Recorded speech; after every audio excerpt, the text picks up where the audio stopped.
Hello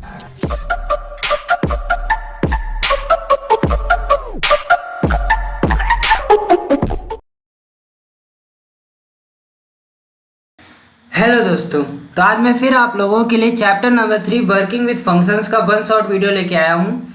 इस video में हम लोग फंक्शन से रिलेटेड जितनी भी बातें हो सकती है वो सारी बातें हम लोग इस वीडियो में कवर करने वाले हैं। तो चलिए स्टार्ट करते हैं। तो सबसे पहले फंक्शंस क्या होते हैं। तो देखिए, जितने चैप्टर्स आप पढ़ेंगे सब में आपको फंक्शंस की अलग अलग डिफिनेशंस मिलेगी। जैसे कि इस चैप्टर में फंक्शन की डिफिनेशन दी हुई कि a function is a sub program that act on data and often returns a value. इसका सिंपल मतलब ये है कि जो फंक्शन है वो एक छोटा सा प्रोग्राम होता है जिसके अंदर आप डेटास को देते हो और उस डेटास को एग्जीक्यूट करके वो शायद आपको वैल्यू रिटर्न करके देता हो। शायद क्यों कहा गया है? क्योंकि वो आपके फंक्शन पे डिपेंड करता है कि आपका फंक्शन वॉइड फंक्शन है कि नॉन वॉइड फंक्शन है। अब वॉइड और नॉन वॉइड फंक्शन क्या होता है ये हम लोग आगे पढ़ने वाले हैं। सिंपल सा आप समझ जाइए कि अगर आपने उसको वैल्यू रिटर्न करने के लिए दिया है तो वो रिटर्न करेगा, नहीं तो वो वैल्यू रिटर्न नहीं करेगा। तो चलिए आज मैं आपको एक सिंपल सा कॉन्सेप्ट बताता हूँ जिससे आप फंक्शन को हमेशा याद रख सकेंगे। फंक्शन एग्जैक्टली क्या होता है? फंक्शन में एक ग्रुप ऑफ स्टेटमेंट्स हो सकते हैं, 2 हो सकते हैं, 4, 10, 20, मतलब कुछ स्टेटमेंट्स होते हैं और उन सारे स्टेटमेंट्स को टुगेदर एक नाम दे दिया जाता है ना। और उस नाम का इस्तेमाल करके आप अपने पूरे प्रोग्राम में उन फंक्शंस को, उन स्टेटमेंट्स को कहीं पर भी यूज कर सकते हो। तो ये होता है सिंपल कॉन्सेप्ट फंक्शन का। बाकी आप डिफिनेशंस कोई भी लिखो वो सारी करेक्ट होती हैं। तो नेक्स्ट आता है एडवांटेजेस। आखिर हम लोग फंक्शन को यूज क्यों करते हैं?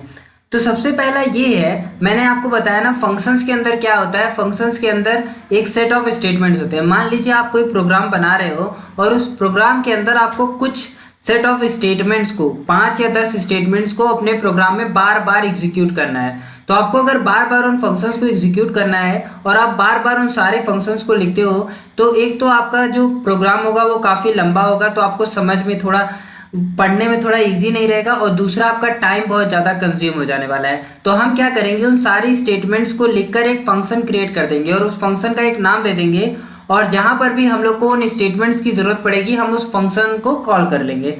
तो ये पहला एडवांटेज है कि ये जो आपके प्रोग्राम की साइज है उसे छोटा कर देता है। दूसरा क्या है, we can break down complex और big problems into smaller one.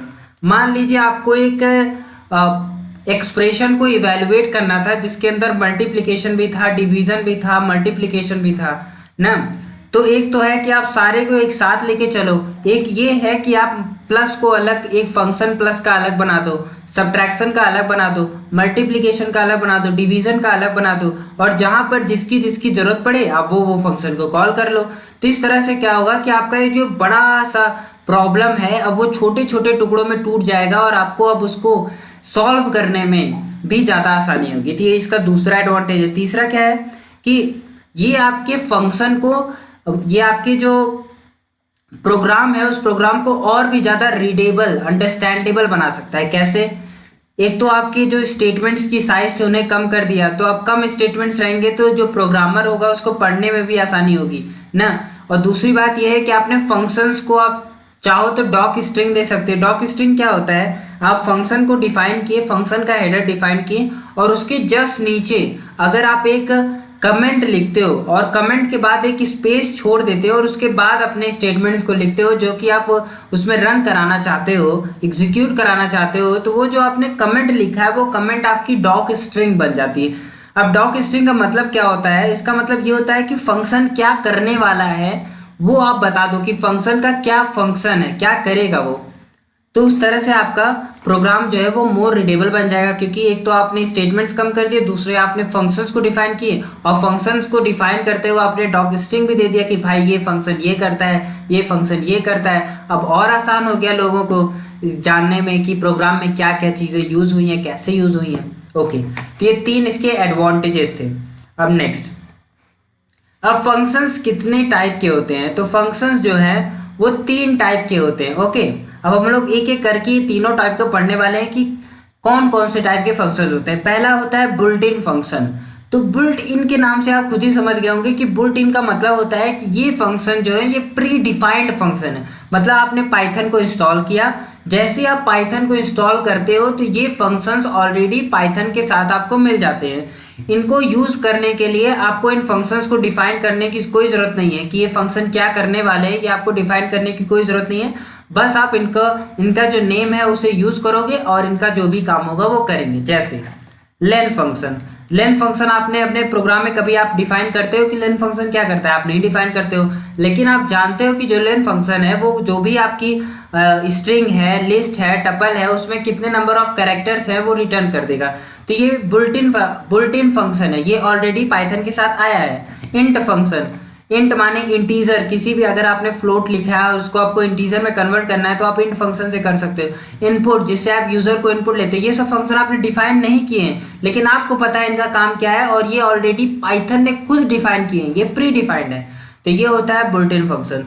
दूसरा क्या होता है? फंक्शन डिफाइन इन मॉड्यूल। अब मॉड्यूल क्या होता है कि मॉड्यूल एक दूसरी पाइथन की फाइल ही होती है ना, लेकिन वो दूसरी पाइथन की फाइल होती है और अगर आपको उसको यूज करना है ना तो आपको उसको इंपोर्ट करना पड़ेगा। अपना जो आप प्रोग्राम बना रहे हो उस प्रोग्राम में उस पाइथन फाइल को इंपोर्ट करना होगा। तो अगर आपने उस मॉड्यूल में, उस दूसरी पाइथन फाइल में कोई फंक्शन को क्रिएट किया था, डिफाइन किया था, तो वो फंक्शन अगर आप यूज करते हो अपने करंट प्रोग्राम में इस मॉड्यूल को इंपोर्ट करके ना।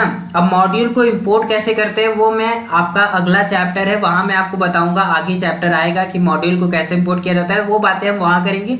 बस आप इतना जान लो कि मॉड्यूल क्या होता है, वो एक दूसरी पाइथन की फाइल होती है।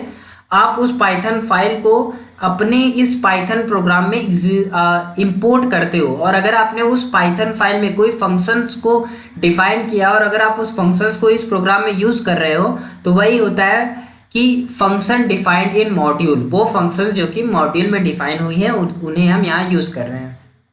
जैसे मैथ मॉड्यूल है ना, मैथ एक मॉड्यूल है और मैथ मॉड्यूल है बोले तो एक पाइथन की फाइल है जिसका नाम math.py है। और इसके अंदर क्या है? इसके अंदर मैथ से जितने रिलेटेड जितने भी फंक्शन आते हैं, स्क्वायर रूट, ये क्यूब रूट, ये सारे फंक्शंस जो है वो उस मॉड्यूल में, उस पाइथन फाइल में स्टोर है। अब उस पाइथन फाइल को हमने इंपोर्ट किया, कैसे? इंपोर्ट फिर पाइथन फाइल का नाम। अब उसके बाद अब मैं क्या करने वाला हूं कि अब मैं इस मॉड्यूल के अंदर से एक फंक्शन को यूज कर रहा हूं ना। कौन सा function? SQRT function, square root function ना। तो उसको कैसे देंगे? सबसे पहले मॉड्यूल का नाम लेंगे जिस मॉड्यूल से मुझे उस फंक्शन को यूज करना है, फिर उसके बाद डॉट और फंक्शन का नाम लिखेंगे और उसके बाद सिंपल ब्रैकेट। अगर सिंपल ब्रैकेट के अंदर कोई पैरामीटर्स देने हैं, पैरामीटर्स क्या होते हैं मैं आपको आगे बताने वाला हूं। तो इस तरह से अगर आप किसी मॉड्यूल के अंदर के फंक्शंस को अपने प्रोग्राम में यूज करते हो तो उसे function defined in a module नाम दिया जाता है। ये दूसरा टाइप है फंक्शन का। अब तीसरा टाइप क्या है? User defined functions. वो फंक्शंस जो कि आप खुद डिफाइन कर रहे हो ना, वो फंक्शंस को हम लोग यूजर डिफाइंड फंक्शंस कहते हैं। अब फंक्शंस को डिफाइन कैसे किया जाता है? फंक्शंस को डिफाइन किया जाता है डेफ कीवर्ड से। अभी कैसे डिफाइन करना है, ये चैप्टर सिर्फ इसी पे है कि आप फंक्शंस को कैसे डिफाइन करते हो, तो उसकी चिंता आप मत कीजिए। बस आप इतना जानिए कि अगर आपने खुद कोई फंक्शन को डिफाइन किया है तो तीसरी कैटेगरी में आता है। कौन सा कैटेगरी? यूजर डिफाइंड फंक्शन वाली कैटेगरी में। मुझे लगता है कि फंक्शन क्या होते हैं और टाइप ऑफ फंक्शंस क्या होते हैं, ये दोनों ही बातें आपको समझ में आ गई। वीडियो कितना लंबा जा रहा है आप उसकी चिंता ना करो, कंटेंट क्या मिल रहा है आपको समझ में आ रहा है कि नहीं, इस पे आप ध्यान दो। चलिए अब नेक्स्ट आगे चलते हैं। नेक्स्ट क्या है? Defining functions in Python. अभी हमने यूजर डिफाइंड फंक्शंस को बात किया ना कि यूजर डिफाइंड फंक्शंस जो होते हैं वो यूजर खुद डिफाइन करता है। तो अब देख लेते हैं कि यूजर उन फंक्शंस को कैसे डिफाइन करता है। मैं आपको यहां से बता दे रहा हूं थोड़ा सा। सबसे पहले वो डेफ लिखेगा, जैसे वो डेफ लिखेगा पाइथन को पता चल जाएगा कि भाई एक नया फंक्शन डिफाइन होने वाला है। फिर उसके बाद एक स्पेस दिया जाएगा, यहाँ मैं देना भूल गया हूँ लेकिन आप लोग एक स्पेस दे देंगे। फिर उसके बाद फंक्शन का नाम लिखेंगे, जो भी फंक्शन आप, जिस नाम से आप उस फंक्शन को पहचानना चाहते हैं वो कोई भी नाम हो सकता है, उसमें कोई भी लिमिटेशन नहीं है। लेकिन आप जानते हैं कि नाम कैसे दिया जाता है, सिंगल, उसमें स्पेस नहीं होना चाहिए नाम में। वो चाहे वो नंबर से स्टार्ट नहीं होना चाहिए, नंबर उसमें कंटेन कर सकता है। मतलब वो जो जैसे आप किसी आइडेंटिफायर को नेम करते हैं, जैसे आप किसी आइडेंटिफायर को लिखते हैं वैसे आप फंक्शन के नाम को भी आपको लिखना है। उसके बाद क्या करना है, उसके बाद आपको एक सिंपल ब्रैकेट ओपन करना है और सिंपल ब्रैकेट के अंदर आपको अगर पैरामीटर्स देने हैं तो आप वो पैरामीटर्स दे दें। अब पैरामीटर्स क्या होता है, वो वैल्यूज, पैरामीटर्स के अंदर आप वेरिएबल्स दे सकते हो, वो एक हो सकता है, दो हो सकता है, कॉमा सेपरेट करके आपको जितने पैरामीटर्स देने हैं जैसे A comma B comma C comma D up to जितने के पैरामीटर्स देने हैं वो सारे पैरामीटर्स आप वहां लिख दोगे। पैरामीटर्स देने का मतलब क्या होता है, मतलब उसका ये होता है कि जब भी आप इस फंक्शन को कॉल करोगे आपको जितने वेरिएबल्स, जितने पैरामीटर्स आपने उसमें लिखे हैं उतने नंबर ऑफ वैल्यूज तो आपको फंक्शन को कॉल करते समय देनी पड़ेगी, उसको उतने नंबर ऑफ वैल्यूज ही देनी है, ना उससे एक ज़्यादा ना उससे कम। चलिए तो हम लोग अब एक फंक्शन डिफाइन करके देख लेते हैं। उसके बाद आपको फंक्शन डॉक स्ट्रिंग लिखनी है, मतलब फंक्शन क्या करने वाला है। उसके बाद आपको एक स्पेस देना है और स्पेस के बाद फिर आपको वो स्टेटमेंट्स लिखने हैं जो कि आप उस फंक्शन के अंदर फंक्शन को कॉल करवाने के बाद एग्जीक्यूट कराना चाहते हो। तो चलिए फंक्शन क्रिएट करके देखते हैं।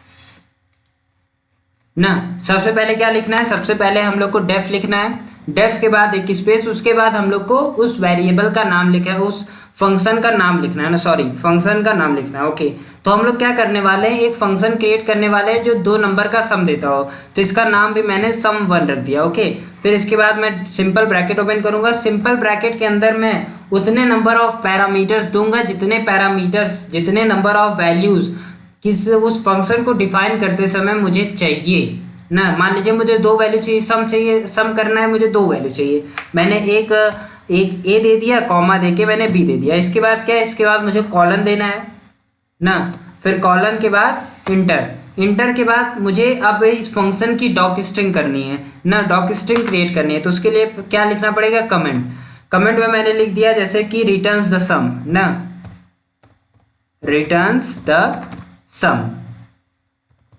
ओके, एक स्पेस दे दिया। अब ये क्या हो गया, ये एक डॉक स्ट्रिंग हो गई ना, फंक्शन की डॉक स्ट्रिंग हो गई। अब इसके अंदर मैं वो स्टेटमेंट दूंगा जो कि ये फंक्शन को कॉल करने के बाद एग्जीक्यूट होने वाली है। तो मैंने क्या दिया, A is equals A plus B दे दिया ना, ये मेरा फंक्शन हो गया ए प्लस बी। यहाँ पर मैं कोई वेरिएबल में दे देता हूँ जैसे W is equals to A plus B. अब इसके बाद वो उसमें लिखा हुआ था ना कि मे रिटर्न से वैल्यू, एक वैल्यू रिटर्न कर सकता है, तो मैं आपको दिखाता हूँ कि वैल्यू कैसे रिटर्न करनी। अगर आपको किसी भी फंक्शन से वैल्यू को रिटर्न करानी है तो उसके लिए सबसे पहले आपको रिटर्न लिखना पड़ेगा। ये सब आगे की चीज़ है, मैं आपको आगे चैप्टर में पढ़ाता, लेकिन अभी मैं आपको बता दे रहा हूँ कि अगर आपने ये रिटर्न लिख दिया तो इसका मतलब है कि ये जो है, ये फंक्शन जो है ये एक वैल्यू को रिटर्न करने वाला है। इसके बाद आपको एक स्पेस देकर वो वैल्यूज लिखनी है जो कि ये रिटर्न करना है। जैसे मुझे W को यहाँ पर रिटर्न कराना है तो मैं यहाँ पर W लिख दूंगा। ओके, अब मेरा फंक्शन जो है वो ऑलरेडी है। अगर आपने फंक्शन में जहाँ पर भी रिटर्न दे दिया ना, उस रिटर्न के बाद वो फंक्शन की, अगर उस रिटर्न के बाद देखिए मैंने यहाँ रिटर्न लिखा था, अब इसके बाद मैं इंटर मारूंगा तो देखिए ये सीधा यहाँ आ रहा है ना, ये सीधा इधर आ गया, ये यहाँ पर नहीं आया ना। क्यों नहीं आया, क्योंकि अब तो फंक्शन टर्मिनेट हो गया, क्योंकि वैल्यू तो रिटर्न हो चुकी है। तो इसके बाद अब फंक्शन, अगर आप इसके नीचे भी, अगर मैं चाहूँ यहाँ पर कुछ और लिख दूँ कि q is equals to a minus B लिख दूँ, तो इन स्टेटमेंट्स का कोई मतलब नहीं है। मतलब क्या है कि ये स्टेटमेंट्स एग्जीक्यूट नहीं होंगे जब आप इस फंक्शन को कॉल करोगे। सिंपल मतलब ये है कि रिटर्न के बाद अगर आपने कोई स्टेटमेंट दिए तो वो स्टेटमेंट्स एग्जीक्यूट नहीं होंगे फंक्शन को कॉल करने के बाद, ये सिंपल मतलब है। चलिए तब मैं इस फंक्शन को कॉल कर लेता हूँ। तो एक तो मेथड है कि मैं सिंपल यहाँ पर लिख दूँ कि sum1 ना, और इसके बाद मैं यहाँ पर मुझे 2 वैल्यू देनी है तो मैं 2 दे दिया, कॉमा 3 दे दिया ना।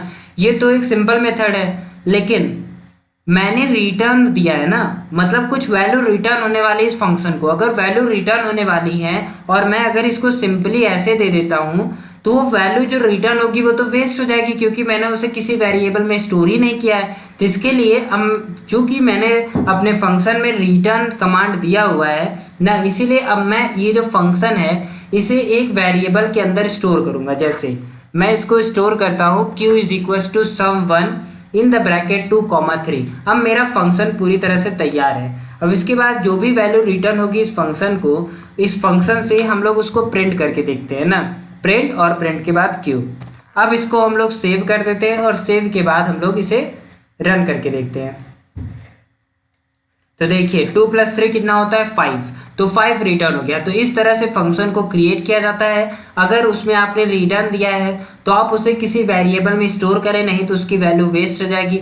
अब कोई पूछ सकता है कि अगर मैंने ऐसा नहीं किया तो कुछ नहीं होगा, वो कोई एरर नहीं देगा, लेकिन वो जो फंक्शन रिटर्न करने वाला था वैल्यू, वो वैल्यू वेस्ट हो जाएगी, उसका आप कोई भी इस्तेमाल नहीं होगा। इसलिए जब भी आप किसी फंक्शन में रिटर्न दें तो आप उसको किसी वेरिएबल में भी स्टोर करें ताकि उस वैल्यू का कुछ इस्तेमाल किया जा सके, बाकी सब ऑप्शनल है। चलिए, तो इस तरह से होता है। और एक और बात, जहाँ पर भी आप रिटर्न लिख देते हो, अगर उसके नीचे आप किसी भी स्टेटमेंट्स को लिखते हो तो वो स्टेटमेंट्स का कोई मतलब नहीं है। जब भी आप उस फंक्शन को कॉल करोगे तो रिटर्न के नीचे जितने भी स्टेटमेंट्स होंगे वो स्टेटमेंट्स एग्जीक्यूट नहीं होंगे।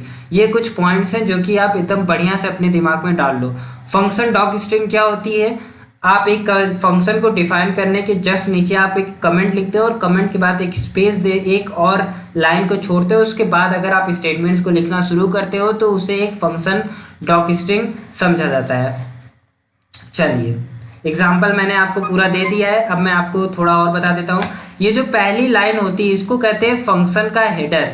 मतलब क्या है, यहाँ पर आपने पहले तो डेफ कीवर्ड लिखकर ये बताया कि फंक्शन डिफाइन होने वाला है, फिर फंक्शन का नाम दिया कि किस नाम से इस पूरे इन सबको पहचाना जाएगा, इस फंक्शन का नाम क्या होगा, और उसके बाद आपने सिंपल ब्रैकेट में इसके अंदर कितने पैरामीटर्स होंगे, कितने वेरिएबल्स को हमें देना पड़ेगा जब हम इस फंक्शन को कॉल करेंगे, वो सारी चीज़ें दिया है, इसलिए इसको फंक्शन का हेडर कहा जाता है। और इसके जस्ट नीचे जितने भी स्टेटमेंट्स आप लिखते हो, इस ब्लॉक में जितने भी स्टेटमेंट्स आप लिखते हो हेडर के नीचे, उन सबको इस फंक्शन की बॉडी कहा जाता है। क्यों? क्योंकि जैसे आप फंक्शन को डिफाइन करते हो तो यही सारी चीज़ें एग्जीक्यूट होने वाली, इसी के अंदर के स्टेटमेंट एग्जीक्यूट होने वाले हैं। ये देखिए समवन, यहाँ पर देखिए फंक्शन को नाम दिया गया और ये x, y जो है ये सब पैरामीटर्स। तो ये सारी बातें मैंने आपको बता दी, मैं फिर से रिपीट नहीं करूँगा। अब next, let us define this terms formally. अब मैंने जो भी टर्म्स दिए हैं उसे फॉर्मली डिफाइन कर लेते हैं कि अगर आपके एग्जाम में आ गया तो आप कैसे लिखोगे। तो सबसे पहले फंक्शन हेडर। तो the first line of the function definition that begins with a keyword and ends with a column. जो भी आपने फंक्शन क्रिएट किया हो उस फंक्शन की फर्स्ट लाइन जो कि डेफ कीवर्ड से स्टार्ट होती है और कॉलन से एंड होती है, उसे हम लोग फंक्शन का हेडर कहते हैं ना। और इसके अंदर क्या होता है, इसके अंदर आप उस फंक्शन का नाम स्पेसिफाई करते हो और इसके अंदर के पैरामीटर्स स्पेसिफाई करते हो। अब मुझे नहीं लगता आपको ये डेफिनेशन रटने की जरूरत है, आप सिर्फ इतना याद कर लो कि फंक्शन हेडर क्या होता है। वो पहली लाइन फंक्शन की जो कि डेफ से स्टार्ट होती है, कॉलन से एंड होती है, और उसके अंदर आप उस फंक्शन का नाम लिखते हो और उसके अंदर जो भी पैरामीटर्स यूज होने वाले हैं वो पैरामीटर्स लिखते हो। ऐसी जो लाइन होती है उसी को फंक्शन का हेडर कहा जाता है। चलिए, अब नेक्स्ट क्या है, parameter. Variables that are listed within the parenthesis of the function header. जो पैरेंथेसिस माने होता है ब्रैकेट, और यहाँ कैसा ब्रैकेट यूज हुआ है, यहाँ पर सिंपल ब्रैकेट यूज हुआ है। तो फंक्शन हेडर में जो सिंपल ब्रैकेट है उसके अंदर जो आपने वेरिएबल्स को लिखा है उन वेरिएबल्स को पैरामीटर कहते हैं। और ये वेरिएबल्स को वैल्यू जब भी आप फंक्शन को डिफाइन करते हो, फंक्शन को यूज करते हो, कहीं पर भी इस फंक्शन को डिफाइन करते हो, वहां पर आपको फंक्शन के नाम के साथ इतने जितने वेरिएबल्स उसमें दिए हैं उतनी नंबर ऑफ वैल्यूज देना मस्ट है। तो ये हो गया पैरामीटर्स। अब नेक्स्ट आता है फंक्शन की body, the block of the statement, intended statement. Intended क्यों, यहाँ पर देखिए डेफ फंक्शन के हेडर के बाद 4 स्पेस के गैप के बाद उस फंक्शन में जितने भी स्टेटमेंट्स थे वो सारे स्टेटमेंट्स लिखे गए थे। मतलब क्या है कि वो जो स्टेटमेंट्स हैं वो इंटेंडेड है, इसीलिए कहा गया है कि the block of the statement, क्योंकि वो कंप्लीट एक ब्लॉक है, या फिर वो intended statements with in the function, function के हेडर के अंदर, that defines the action perform by the function. मैंने आपको बताया ना, ये जो आप स्टेटमेंट्स लिख रहे हो यही तो इवेंचुअली डिफाइन करने वाले हैं कि फंक्शन करने क्या वाला है। तो वो जो स्टेटमेंट्स हैं जो कि फंक्शन हेडर के नीचे हैं और इंटेंडेड स्टेटमेंट है 4 स्पेस के गैप के बाद है, वो स्टेटमेंट्स को हम लोग फंक्शन की बॉडी कहते हैं। Next, indentation. इंडेंटेशन क्या होता है, फंक्शन के हेडर के बाद जो सारे स्टेटमेंट्स होते हैं वो 4 स्पेस के गैप के बाद लिखे होते हैं, वही 4 स्पेस को हम लोग इंडेंटेशन कहते हैं। ओके, चलिए, अब जितने भी टर्म्स थे वो सारे हमने डिफाइन कर लिए हैं। अब नेक्स्ट आता है structure of a Python programme. अभी तक तो आपने पाइथन प्रोग्राम्स को लिखा, उसके स्ट्रक्चर्स को भी जानते हैं, लेकिन अभी आपने सिर्फ वो फंक्शंस को यूज किया है जो कि प्री डिफाइंड थे। लेकिन अगर आप यूजर डिफाइंड फंक्शंस को यूज कर रहे हो तब पाइथन का स्ट्रक्चर कैसा होगा। तो देखिए कुछ की पॉइंट। पहली की पॉइंट, जब भी आप प्रोग्राम लिखते हो और उसके बाद इंटरप्रेटर उन प्रोग्राम्स को रन होता है, मतलब इंटरप्रेटर्स उन सारे स्टेटमेंट्स को एग्जीक्यूट करता है, तो वो सारे यूजर डिफाइंड फंक्शंस, वो सारे फंक्शंस जो कि आप डिफाइन किए रहते हो, इंटरप्रेटर सिर्फ उनका नाम स्टोर करता है ना। जैसे कि अगर वो यहाँ से एग्जीक्यूशन स्टार्ट किया तो वो इसके पास गया और इसका नाम स्टोर कर लिया फंक्शन 1। अब उसको एक पता चल गया एक फंक्शन 1 नाम से है, दूसरा फंक्शन 2 नाम से है, तीसरा फंक्शन 3 नाम से। उसको इससे मतलब नहीं कि ये तीनों फंक्शन करने क्या वाले हैं, सिर्फ उसको इससे मतलब है कि ये तीन फंक्शन अभी तक डिफाइन हुए हैं, यूजर ने 3 फंक्शन डिफाइन किए हैं, अब वो इसको बस स्टोर कर लिया। कोई भी एग्जीक्यूशन यहाँ पर स्टार्ट नहीं होगा। एग्जीक्यूशन कहाँ से स्टार्ट होगा? टॉप लेवल स्टेटमेंट से स्टार्ट होगा। आप कोई पूछ सकता है कि टॉप लेवल स्टेटमेंट या फिर मेन स्टेटमेंट्स क्या होते हैं? ये देखिए, 2 पहले ऐसे रहता है, फिर उसके बाद मेन लिखा रहता है और फिर ऐसे। ये क्या है? इसके अंदर मेन के अंदर ना जो स्टेटमेंट्स, कौन कौन से स्टेटमेंट्स आते हैं? वो स्टेटमेंट जो कि बिना किसी इंडेंटेशन, बिना किसी स्पेस के ना, जैसे कि जब आप फंक्शन डिफाइन करते हो तो उसके बाद 4 गैप देते हो ना, 4 स्पेस देते हो, नहीं। जो भी आपका पाइथन प्रोग्राम है उसका एग्जीक्यूशन वहां से स्टार्ट होगा जहां से बिना इंडेंटेशन वाले स्टेटमेंट्स स्टार्ट होने वाले हैं। ये पहली लाइन अपने दिमाग में डाल लीजिए। या फिर मेन स्टेटमेंट्स, वो स्टेटमेंट जो कि बिना किसी इंडेंटेशन के होते हैं उन्हें हम लोग मेन स्टेटमेंट्स कहते हैं या फिर टॉप लेवल स्टेटमेंट्स कहते हैं। तो जो भी आपका पाइथन का इंटरप्रेटर है वो उस प्रोग्राम का एग्जीक्यूशन वहीं से स्टार्ट करने वाला है। उससे पहले वो क्या करेगा? उससे पहले जितने भी फंक्शंस आपने डिफाइन किए उन फंक्शंस के नाम को वो अपने पास स्टोर कर लेगा, पहली बात। दूसरी बात क्या है? दूसरी बात ये है कि अगर आप किसी फंक्शन को यूज करने वाले हो ना, जैसे अगर आपको फंक्शन 3 को यूज करना है तो ऐसा नहीं है कि फंक्शन को आपने पहले डिफाइन कर लिया ना, आपने पहले फंक्शन को कहीं यूज कर लिया और उसके बाद आप उस फंक्शन को डिफाइन कर रहे हो कहीं और ना। जैसे कि ये फंक्शन 3 यहाँ पर डिफाइन हो रहा है ना, मान लीजिए यहाँ पर ये फंक्शन 3 नहीं डिफाइन हुआ, ये स्टेटमेंट 1 की जगह हमने यहाँ पर फंक्शन 3 को कॉल कर लिया और इसके नीचे मैंने फंक्शन 3 को डिफाइन किया है, तो नहीं, ये कोई कंपाइलर नहीं। इंटरप्रेटर क्या करता है? आप जानते हो interpreter line by line execution करता है। तो जब वो यहाँ पर फंक्शन 3 को एग्जीक्यूट करेगा तो उसको पता ही नहीं होगा कि नीचे कोई फंक्शन 3 डिफाइंड है। कैसे पता होगा भाई?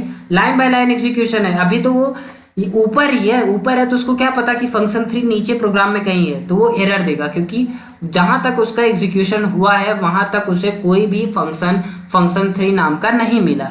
तो आपको क्या करना है? फंक्शन को यूज करने से पहले, उससे पहले आपको उसे डिफाइन कर लेना है। तो ये 2 बातें हैं जो कि आपको याद कर लेनी है। ओके, पहले ये कि फंक्शन का एग्जीक्यूशन, जो भी प्रोग्राम है उसका एग्जीक्यूशन मेन स्टेटमेंट से स्टार्ट होता है।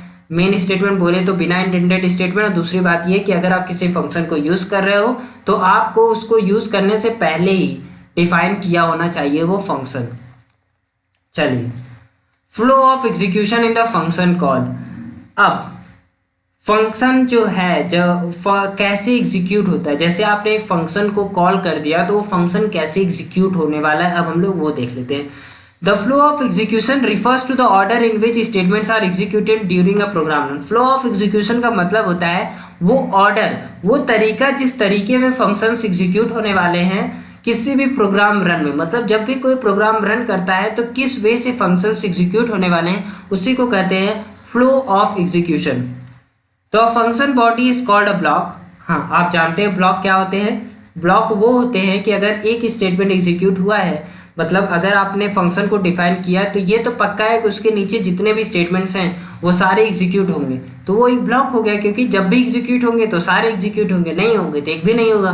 तो जब भी ऐसा कोई कंडीशन आता है तो उसे ब्लॉक कर दे। तो फंक्शन भी इसी कंडीशन में आता है, इसलिए फंक्शन भी क्या है? एक ब्लॉक है। In Python a block is executed in a execution frame.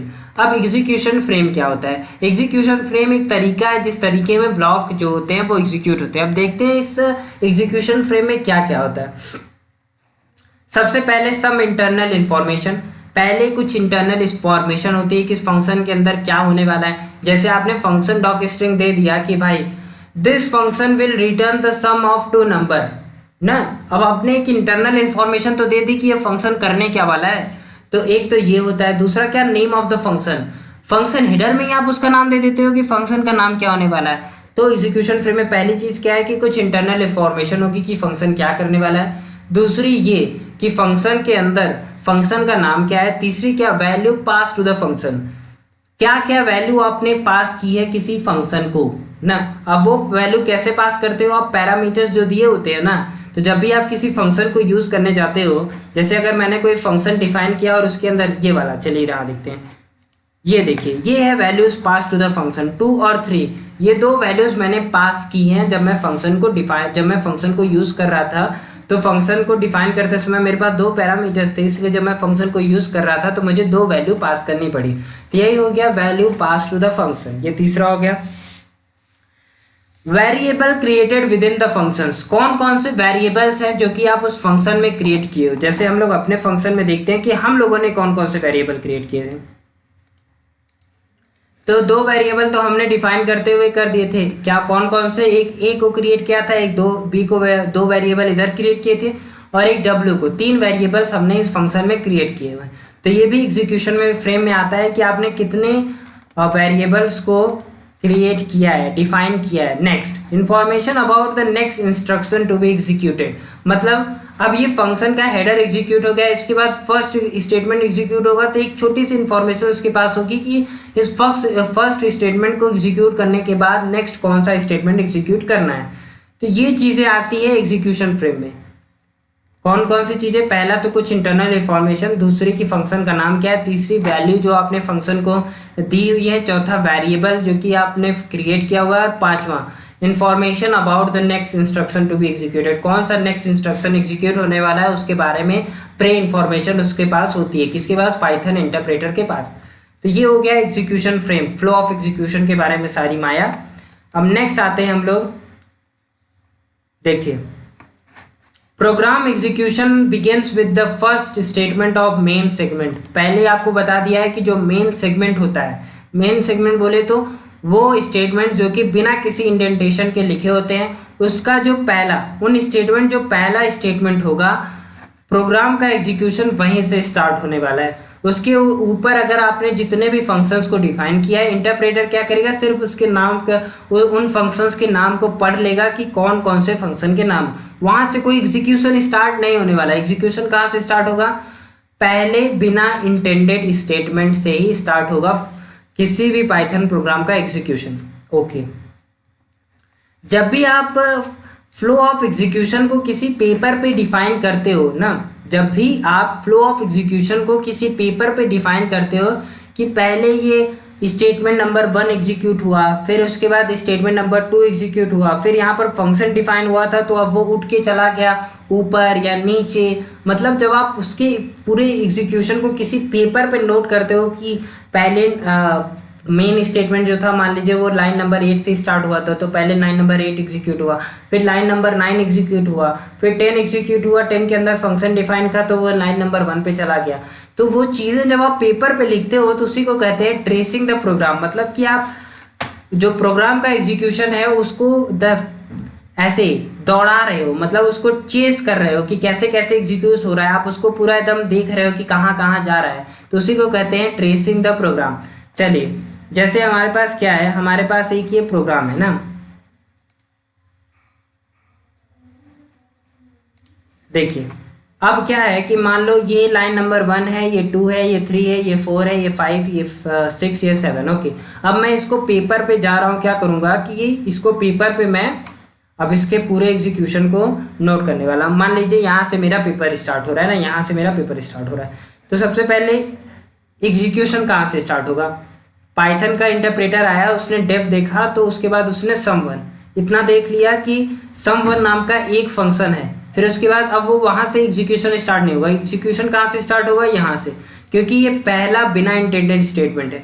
तो ये कौन सी लाइन है, 1 2 3 4 5 6, छठवीं लाइन से स्टार्ट हुआ, तो मैंने 6 लिख दिया ना, और 6 के बाद मान लीजिए मैं कौन सा सिंबल दूँ, ये वाला सिंबल दे देता हूँ ना, ये। ओके, अब 6 के बाद कहाँ जाएगा, आपने फंक्शन को डिफाइन किया है तो अब क्या करेगा वो, यहाँ से डायरेक्ट उछल कर ये लाइन नंबर स्टेटमेंट नंबर 1 पे आ जाएगा। ओके, फिर उसके बाद इंटरप्रेटर 1 पे आया, फिर उसके बाद 1 के बाद वो 2 पर आया ना, 2 स्टेटमेंट नंबर 2 पे आया या लाइन नंबर 2 पे आया, 2 के बाद वो 3 पे आया ना, 3 के बाद किधर गया, 1 2 3, 4 पे गया जहाँ पर हमने w = a + b लिखा था तो ये एग्जीक्यूट हुआ। फिर 4 के बाद किधर आया, 4 के बाद 5 पे आया। अब देखिए 5 पे आया, w रिटर्न हो गया। अब 5 के बाद वो फिर इधर नहीं आएगा, अब वो फिर इसी के पास जाएगा। क्यों, क्योंकि जो वैल्यू दिस फंक्शन ने रिटर्न किए उसे तो लाइन नंबर 6 में स्टोर करना है, लाइन नंबर 6 में जो वेरिएबल है उसी में स्टोर करना है, इसलिए अब ये फिर से किधर आएगा, ये फिर से आएगा हमारा लाइन नंबर 6 के पास। अब लाइन नंबर 6 के बाद ये लाइन नंबर 7 में जाएगा और फिर उसके बाद पूरा हमारा प्रोग्राम टर्मिनेट हो जाने वाला है, क्योंकि इसके बाद तो कोई स्टेटमेंट है ही नहीं। तो इस तरह से आप फ्लो ऑफ एग्जीक्यूशन को पेपर पे लिख सकते हो। कैसे लिखना है, जो जिस हिसाब से वो स्टेटमेंट एग्जीक्यूट होने वाले हैं उस लाइन नंबर के हिसाब से, कि ये लाइन नंबर पहले एग्जीक्यूट हुआ, फिर ये लाइन नंबर, फिर ये लाइन नंबर, इस हिसाब से आप उसका फ्लो ऑफ एग्जीक्यूशन को पेपर पे नोट डाउन कर सकते हो। और अगर आप ऐसा करते हो तो उसी को कहते हैं tracing of program, tracing the program. चलिए अब नेक्स्ट क्या है, please note that the function calling another function is called the caller. अभी तो मैंने एक फंक्शन लिखा, मान लीजिए इस फंक्शन के अंदर मैं दूसरा फंक्शन कॉल करता, फंक्शन के अंदर ही मैं दूसरा फंक्शन कॉल करता, तो जो मेरा पहला फंक्शन होता है जिसके अंदर मैं दूसरे फंक्शन को कॉल कर रहा हूँ उसे हम लोग कॉलर कहते हैं, और जो दूसरा फंक्शन कॉल्ड हुआ है उसे हम लोग कॉल्ड फंक्शन या फिर कॉल ही कहते हैं। मान लीजिए मैं आपको एग्जांपल देता हूँ, ये मेरा फंक्शन था, मान लीजिए यहाँ पर मैं एक दूसरा फंक्शन, मान लीजिए मेरा क्रिएटेड है, अभी मैं इसमें क्रिएट करके नहीं दिखा रहा हूँ, मान लीजिए एक दूसरा फंक्शन है जिस दूसरा नाम देते हैं ना, t = मल्टीप्लाई का, मान लीजिए हमने एक फंक्शन ऑलरेडी क्रिएट कर रखा है, पूछिए मत, मान लीजिए क्रिएट कर रखा है और मैं उसे यहाँ पर लिखता हूँ मल्टीप्लाई, और मान लीजिए PLY ना, और इसके अंदर भी मैंने 2 पैरामीटर्स दिए थे तो मुझे 2 वैल्यू देनी थी तो मैं 4,5 दे दिया ना। ये मान लीजिए फंक्शन ऑलरेडी डिफाइंड है, यहाँ नहीं दिख रहा है, मान लीजिए आप ऑलरेडी डिफाइंड है ना। तो अब क्या करना है कि आपको, अब ये एक फंक्शन था, इस फंक्शन के अंदर मैंने दूसरा फंक्शन, एक फंक्शन के अंदर मैंने दूसरा फंक्शन कॉल किया है। ओके, तो ये जो पहला फंक्शन है इसे हम लोग कॉलर कहेंगे, और ये जो दूसरा फंक्शन है इसे हम लोग कॉल्ड फंक्शन कहेंगे या फिर कॉल ही कहेंगे। तो मुझे लगता है आपको कॉलर और कॉल्ड फंक्शन क्या होता है ये समझ में आ गया होगा। अब हम लोग आगे बढ़ते हैं। अब नेक्स्ट आता है आर्गुमेंट्स एंड पैरामीटर्स। पहले मैं आपको यहाँ पढ़ाऊँ, मैं बता देता हूँ, मैं यहाँ पर आके आपको बता देता हूँ कि आर्गुमेंट क्या होता है और पैरामीटर क्या होता है। जब आप फंक्शन को डिफाइन कर रहे होते हैं, फंक्शन के हेडर में आप जो वेरिएबल्स दिए होते हो उन्हें हम पैरामीटर कहते हैं। सिंपल सी बात ना, जब आप फंक्शन को डिफाइन कर रहे थे तो फंक्शन के हेडर में पैरेंथेसिस के अंदर जो भी वेरिएबल्स आपने डाले थे, चाहे वो 1 हो, 5 हो, 10 हो, वो सारे वेरिएबल्स को पैरामीटर कहा जाएगा ना। आर्गुमेंट क्या होगा, जब आप फंक्शन को यूज कर रहे थे, उसका नाम का, उसके नेम को इस्तेमाल करके कहीं यूज कर रहे थे, जैसे मैं यहाँ पर फंक्शन 1 को यूज कर रहा था, तो अब आप पैरेंथेसिस में जो वैल्यूज देंगे उसे, उन वैल्यूज को आर्गुमेंट कहा जाएगा ना। पैरामीटर्स क्या है, फंक्शन हेडर में जो वेरिएबल्स देंगे वो पैरामीटर होते हैं, और फंक्शन को जब कॉल कर रहे थे तो जो वैल्यूज देंगे तो वो आर्गुमेंट होता है। चलिए अब इसकी डेफिनेशन को देखते हैं और दूसरे नाम को देखते हैं, जो कि आर्गुमेंट और पैरामीटर के जो दूसरे नाम हैं जिनसे भी इनको आइडेंटिफाई किया जाता है वो क्या क्या है।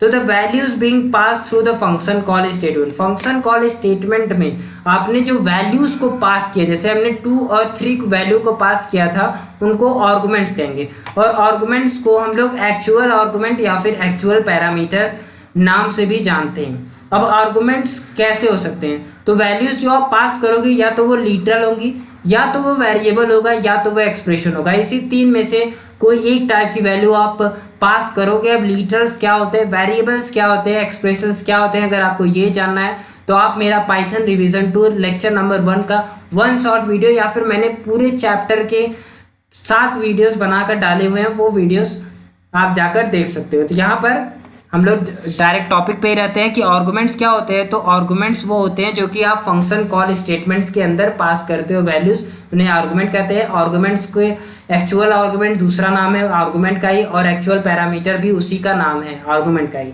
और आर्गुमेंट जो होते हैं या तो आप लिटरल में वैल्यू पास करोगे, या तो वेरिएबल में, या तो एक्सप्रेशन में। तो 3 टाइप से आप आर्गुमेंट्स को दे सकते हो। अब नेक्स्ट आता है parameters, the values received in the function definition ना, मतलब जब आप फंक्शन को डिफाइन कर रहे थे, फंक्शन के हेडर में आपने जो वैल्यूज दी हुई थी, जो वेरिएबल दिए हुए थे, जिन वेरिएबल्स में आप वैल्यूज रिसीव करना चाहते थे, उन्हें हम लोग पैरामीटर्स कहते हैं। अब पैरामीटर्स का एक दूसरा नाम होता है फॉर्मल पैरामीटर या फिर फॉर्मल आर्गुमेंट। ओके, तो parameters in Python have to be some name, कुछ नाम होना चाहिए। Variable holding some to hold incoming variables, आप वेरिएबल्स दे सकते हो जो कि इनकमिंग वैल्यूज को स्टोर करने वाला है। ओके, तो मुझे लगता है आर्गुमेंट क्या होता है, पैरामीटर्स क्या होता है, ये दोनों बातें भी आपको समझ में आ गई होंगी। तो अगर आपको लेक्चर समझ में आ रहा है और मज़ा आ रहा है तो प्लीज़ सब्सक्राइब कर लो यार। चलिए नेक्स्ट, अब एग्जाम्पल की मदद से देखते हैं कि पैरामीटर क्या है, आर्गुमेंट क्या है। तो फंक्शन हेडर में जो वेरिएबल्स डिफाइन हुए हैं उन्हें पैरामीटर्स कहते हैं, और जब आप उस फंक्शन को कॉल कर रहे थे तो आपने जो वैल्यूज को पास किया उन वैल्यूज को आर्गुमेंट कहते हैं। Okay, remember that a function call must provide all the values as required by the function definition. पहले हम लोग बता चुके हैं कि जितने नंबर ऑफ पैरामीटर्स आपने दिए हैं उतने नंबर ऑफ वैल्यूज आप दोगे जब भी आप किसी फंक्शन को कॉल कर रहे होगे या फिर यूज कर रहे होगे। Okay, next, passing arguments. अब आर्गुमेंट्स को कैसे पास करना है ना, तो आर्गुमेंट्स को पास करने के 3 तरीके हैं। रुकिए मैं अपने पेन का कलर चेंज कर लूँ, फिर मैं आपको बताता हूँ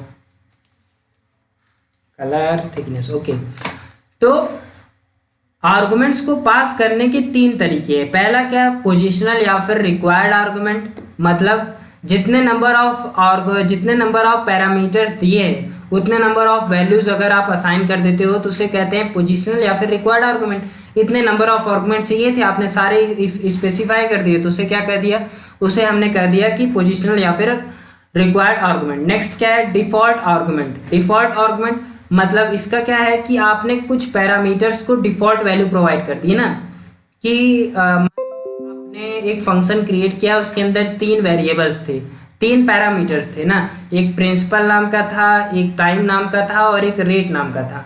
मान लीजिए आपने जब आप फंक्शन डिफाइन कर रहे थे तभी आपने लिख दिया कि रेट इज इक्वल्स टू 10% होगा ना, मतलब आपने फंक्शन के हेडर में दे दिया कि रेट इज इक्वल्स टू 10%। अब क्या हो गया कि आपने जो रेट इज इक्वल्स टू 10% था, अब वो 10% जो है वो रेट की डिफॉल्ट वैल्यू हो गई। मतलब अगर आप रेट की कोई वैल्यू नहीं देते हो जब आप उस फंक्शन को कॉल कर रहे होते हो तो क्या होगा कि वो बाय डिफॉल्ट रेट की 10% वैल्यू ले लेगा, तो उसी को कहते हैं डिफॉल्ट आर्गुमेंट।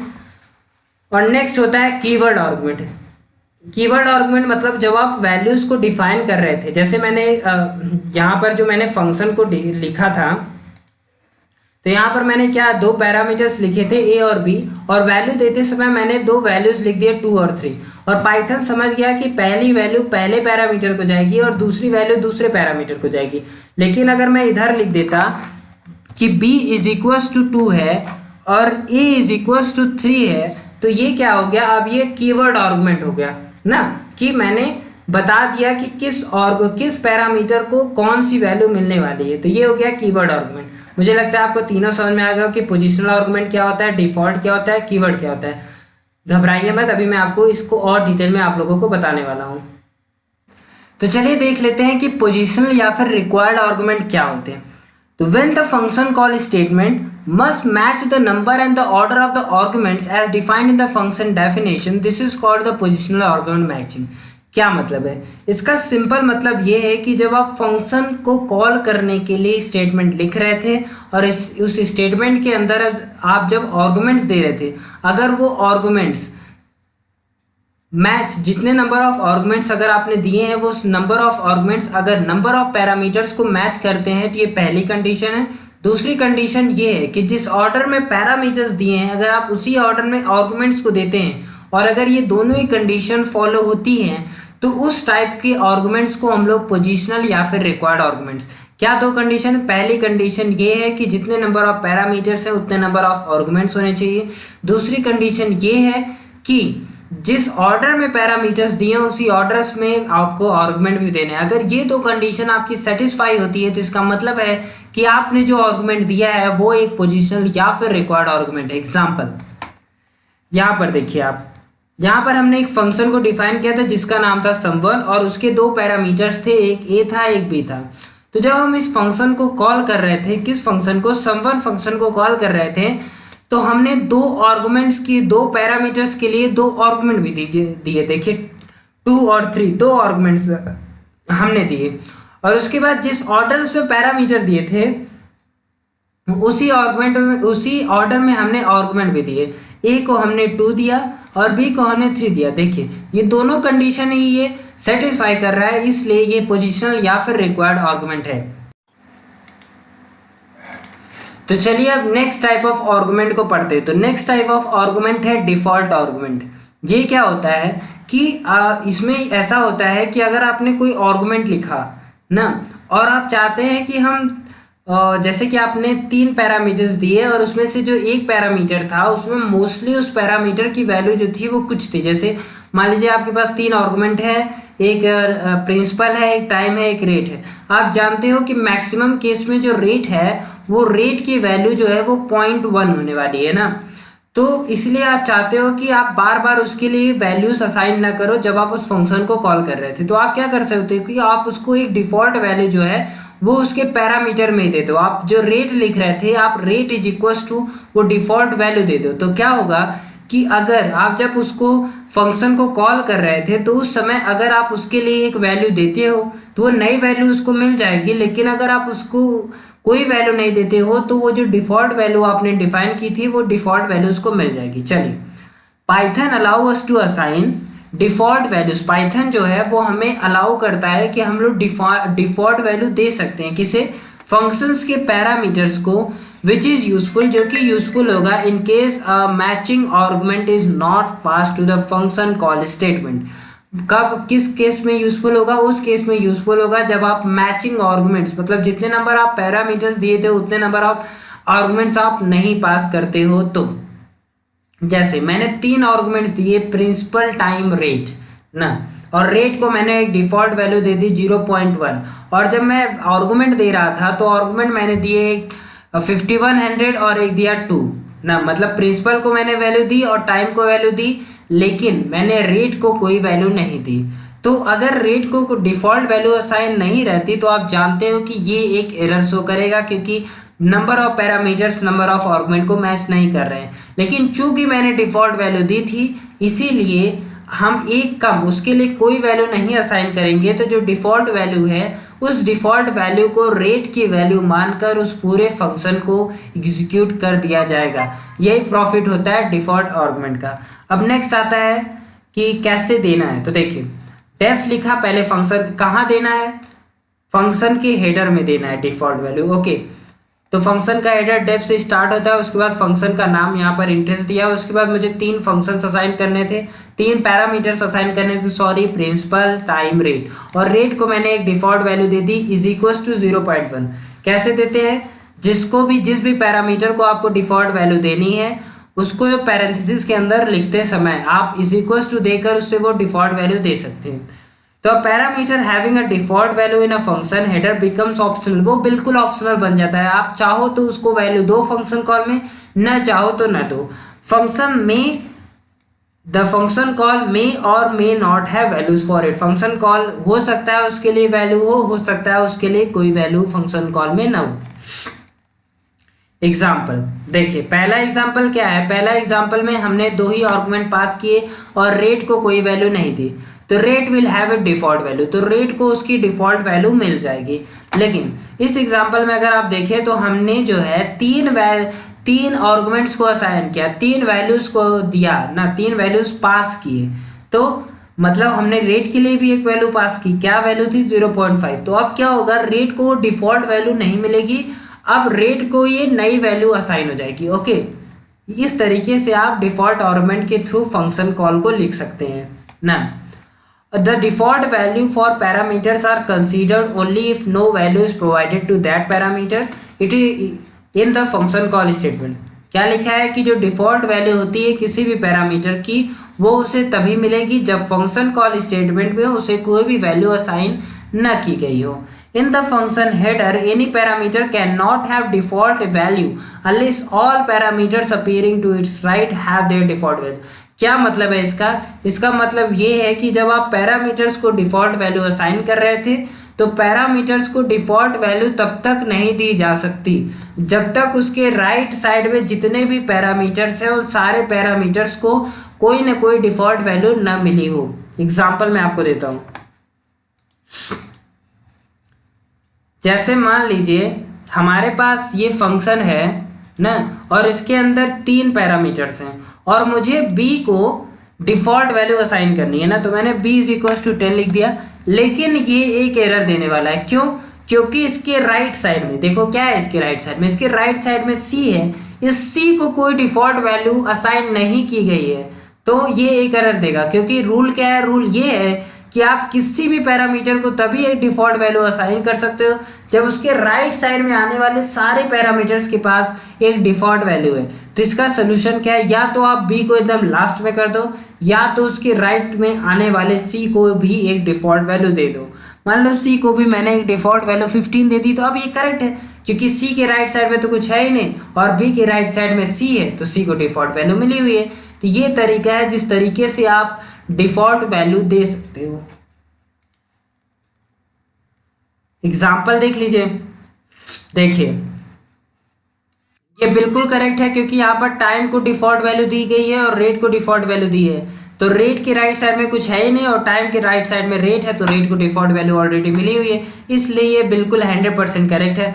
लेकिन अगर आप दूसरा एग्जांपल देखो तो यहाँ प्रिंसिपल को डिफ़ॉल्ट वैल्यू दी गई है 5400, लेकिन न टाइम के पास कोई डिफ़ॉल्ट वैल्यू है न रेट के पास डिफ़ॉल्ट वैल्यू है जो कि उसके राइट साइड में आते हैं, इसीलिए ये कम्प्लीटली इनकरेक्ट है. इस तरह से आप डिफ़ॉल्ट वैल्यू नहीं दे सकते. ये क्या देगा? ये आपको एक एरर देगा. नेक्स्ट आता है advantages of the default parameter. आप इसे पढ़ लीजिएगा, ये बिल्कुल थ्योरेटिकल है, हम इस पे टाइम वेस्ट नहीं करेंगे. तो चलिए हम लोग देखते हैं कि कीवर्ड या फिर नेम्ड आर्गुमेंट क्या होता है.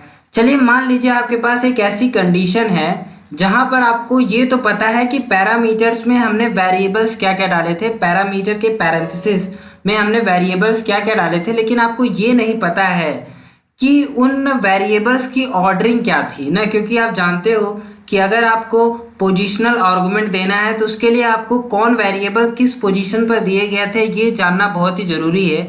तो उस केस में हम क्या कर सकते हैं? तो उस केस में हम लोग यहाँ कॉन्सेप्ट आता है कीवर्ड आर्गुमेंट का. इधर हम लोग क्या करते हैं? इधर हम लोग वेरिएबल लिखते हैं जो कि हम लोगों ने एज अ पैरामीटर दिया हुआ है जब हम फंक्शन को डिफाइन कर रहे थे ना, और उसके बाद उसकी = साइन देकर उसकी वैल्यूज़ को लिखते हैं. ओके चलिए देखते हैं कैसे. उसके लिए चलिए सबसे पहले हम लोग एक फाइल क्रिएट करते हैं.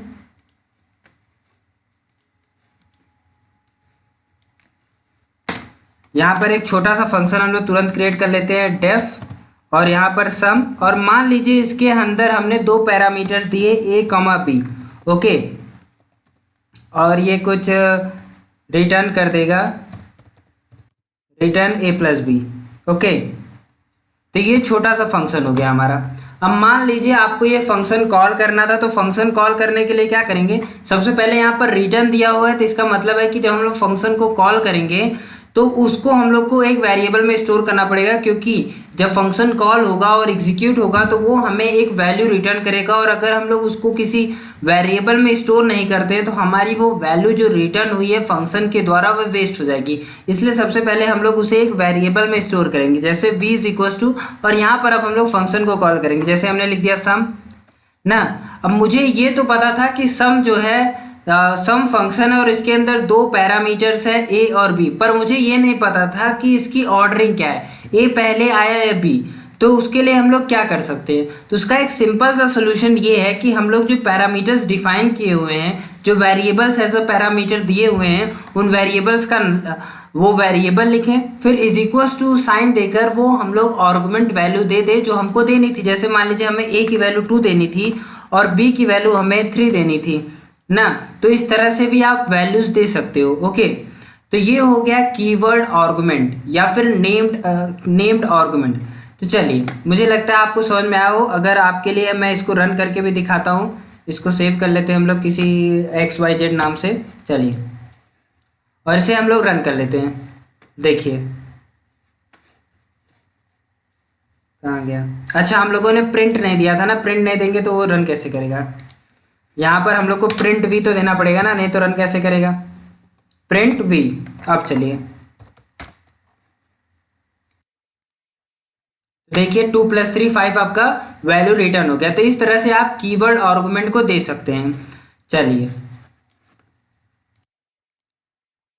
यहाँ पर देखिए हम लोगों ने आगे जो फंक्शन क्रिएट किया था जिसमें प्रिंसिपल, टाइम और रेट, ये क्या थे, ये तीन हमारे पैरामीटर्स थे। तो उसको देखिए, प्रिंसिपल लिखा हमने, फिर इज इक्वल टू देकर प्रिंसिपल की वैल्यू, फिर कॉमा देकर हमने टाइम लिखा, इज इक्वल टू देकर टाइम की वैल्यू, फिर रेट लिखा, फिर इज इक्वल टू देकर रेट की वैल्यू।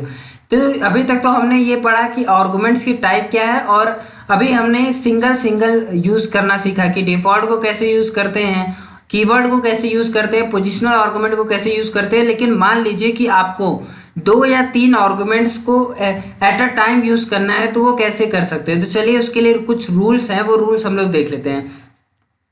पहला रूल ये है कि an argument list must contain positional argument followed by any keyword argument. इसका मतलब क्या है कि जब आप आर्गुमेंट वैल्यू दे रहे थे तो उसमें सबसे पहले आपको पोजिशनल आर्गुमेंट वैल्यूज देनी है ना। पोजिशनल आर्गुमेंट वैल्यूज मतलब जिसको आप ऑर्डर के हिसाब से देते हो कि वहाँ ए पहले था तो ए पहले ये वैल्यू दे दो, तो ये एक क्वेश्चन है कि कॉमा करके दूसरी वैल्यू दे दिए तो पैरामीटर जो दूसरा पैरामीटर था उसको असाइन होगी। ये तो मैंने आपको पढ़ा चुके हैं ना। तो सबसे पहले आपको पोजिशनल आर्गुमेंट देना है, फिर उसके बाद आपको कीवर्ड आर्गुमेंट्स देने हैं। ओके, नेक्स्ट रूल क्या है, keyword argument should be taken from the required arguments preferably. मतलब जैसे आपने पोजिशनल आर्गुमेंट दे दिए तो अब वो तो रिक्वायर्ड नहीं है ना। अब जितने भी पोजिशनल आर्गुमेंट देने के बाद जितने अदर आर्गुमेंट्स बचे हुए हैं, जितने अदर पैरामीटर्स बचे हुए हैं जिनको अभी कोई वैल्यू असाइन नहीं की गई है फंक्शन कॉल में, आप कीवर्ड आर्गुमेंट उसी के लिए दे सकते हैं। ऐसा नहीं कि आपने एक बार पोजिशनल आर्गुमेंट में उसको वैल्यू दे दी, फिर उसका वेरिएबल लिख कर आप उसको मान लीजिए उस एक बार आपने पोजिशनल आर्गुमेंट में उसको वैल्यू दे दी, फिर उसका वेरिएबल यूज करके पैरामीटर में जो वेरिएबल यूज हुआ था उसको यूज करके आप उसके लिए कीवर्ड आर्गुमेंट भी देते। तो ऐसा नहीं, जो रिक्वायर्ड है सिर्फ उसी के लिए कीवर्ड आर्गुमेंट देना है। Rule number 2। अब रूल नंबर 3 क्या है, you can not specify a value for an argument more than once. आप किसी भी आर्गुमेंट की वैल्यू जो है वो एक बार से ज्यादा असाइन नहीं कर सकते हो। ओके, चलिए अब नेक्स्ट आता है रिटर्निंग वैल्यूज फ्रॉम फंक्शन। ये देखिए अभी हमने जो क्रिएट किया था अपना फंक्शन, वो फंक्शन में हमने रिटर्न का इस्तेमाल किया था। तो रिटर्न क्या करता है, रिटर्न आपको एक वैल्यू रिटर्न करता है ना, आपको एक वैल्यू रिटर्न करता है। अगर आप फंक्शन को किसी वेरिएबल में स्टोर करते हो फंक्शन कॉल स्टेटमेंट को, तो जब वो एग्जीक्यूट होगा तो रिटर्न के बाद जो चीज़ें लिखी होंगी वो चीज़ें रिटर्न होंगी और उस चीज़ों को आप उस वेरिएबल में स्टोर कर सकते हो। तो चलिए देख लेते हैं कि फंक्शन कैसे वैल्यूज को रिटर्न करता है, वैल्यूज रिटर्न करता है या नहीं रिटर्न करता। चलिए सबसे पहले these can be broadly 2 type of function in Python. अगर हम लोग वैल्यू रिटर्न करने के टाइप पे फंक्शन को क्लासीफाई करें तो ये 2 तरह हो सकता है। पहला तो ये कि वैल्यू रिटर्न करता हो और दूसरा ये कि वैल्यू नहीं रिटर्न करता हो। तो चलिए इन दोनों को हम लोग बहुत ही डिटेल में इस लेक्चर में कवर करने वाले हैं। फंक्शन रिटर्निंग सम वैल्यूज, अगर फंक्शन कुछ वैल्यूज को रिटर्न कर रहा है तो उसे हम लोग कहते हैं नॉन वॉइड फंक्शन। वॉइड माने क्या होता है, वॉइड माने होता है गैप या फिर इम्पटी। तो कोई वैल्यू रिटर्न नहीं कर रहा है तो वो इम्पटी हुआ ना, तो उसी लिए इसलिए अगर वैल्यू रिटर्न कर रहा है तो वो नॉन इम्पटी हुआ, इसलिए उसको हम कहते हैं नॉन वॉइड फंक्शन। वॉइड का मीनिंग याद रखिए, वॉइड का मीनिंग होता है इम्पटी, जहां पर कोई गैप हो, वहां पर जहां पर कुछ ना हो उसे कहते हैं वॉइड। लेकिन फंक्शन रिटर्निंग सम वैल्यू, कुछ वैल्यू रिटर्न कर रहा है मतलब वहां कोई गैप नहीं है, वो इम्पटी नहीं, इसलिए इसको हम लोग नॉन वॉइड फंक्शन भी कहते हैं। या फिर हम लोग इसे फ्रूटफुल फंक्शन भी कहते हैं। फ्रूटफुल क्यों, क्योंकि आपको वो उस फंक्शन को एग्जीक्यूट करने के बाद कुछ रिजल्ट मिल रहा है, कुछ फ्रूट मिल रहा है ना। आप फ्रूट क्या होता है, पेड़ तो लगा दिया लेकिन जब तक उसमें फुल फ्रूट नहीं आते तब तक वो फ्रूटफुल नहीं होता ना। उसी तरह फंक्शन तो हमने डिफाइन कर दिया लेकिन जब तक वो वैल्यू रिटर्न नहीं करेगा तब तक वो कहाँ फ्रूटफुल है। तो इसीलिए हम लोग इसको फ्रूटफुल भी कहते हैं। तो इसके जो सब नेम्स है उसे आप याद कर लें, नॉन वर्ड फंक्शन और fruitful function. A function that returns some computed result in terms of a values fall in this category। जो भी फंक्शन कुछ कंप्यूटेटेड रिजल्ट देता है ना वैल्यूज के फॉर्म में, वो इस कैटेगरी में आता है। The computed value is return by using a return statement. कैसे फंक्शन कोई वैल्यू कैसे रिटर्न करता है, तो वो रिटर्न स्टेटमेंट के हिसाब से रिटर्न स्टेटमेंट देने के बाद ही कोई वैल्यू कोई भी फंक्शन रिटर्न करने वाला है। सिंटैक्स क्या है, रिटर्न लिखो, एक गैप दो, गैप के बाद वैल्यू लिख दो जो कि आपको रिटर्न करानी है। सिंपल, बहुत ही सिंपल है। अब एक मिस कॉन्सेप्ट होता है जो कि लोग सोचते हैं कि जैसे अगर हमने इसी फंक्शन में यहां पर लिख दिया होता प्रिंट ए माइनस बी ना, अगर हमने कुछ ऐसे लिख दिया होता, और चलिए इसे रन करा के देखते हैं, तो एक माइनस वैल्यू आई, एक -1 आया, एक 5 आया। अब कुछ लोग ये कह सकते हैं कि सर -1 भी तो रिटर्न हुआ है। भाई कहाँ -1 रिटर्न हुआ? -1 तो जब फंक्शन एग्जीक्यूट हो रहा था तो उसी में आपने प्रिंट दिया था तो वो प्रिंट हो गया, कोई वैल्यू तो रिटर्न नहीं किया ना उस फंक्शन ने। वैल्यू कहाँ रिटर्न किया? वैल्यू रिटर्न किया जब आपने रिटर्न स्टेटमेंट का इस्तेमाल किया, एक गैप दिया और उसके बाद जो वैल्यू आपने दी वो रिटर्न हुई है। वो एक वेरिएबल में, वो फंक्शन कॉल स्टेटमेंट जो वेरिएबल में स्टोर हुआ था उस वेरिएबल में स्टोर हुई, फिर प्रिंट करने पे वो प्रिंट हुई।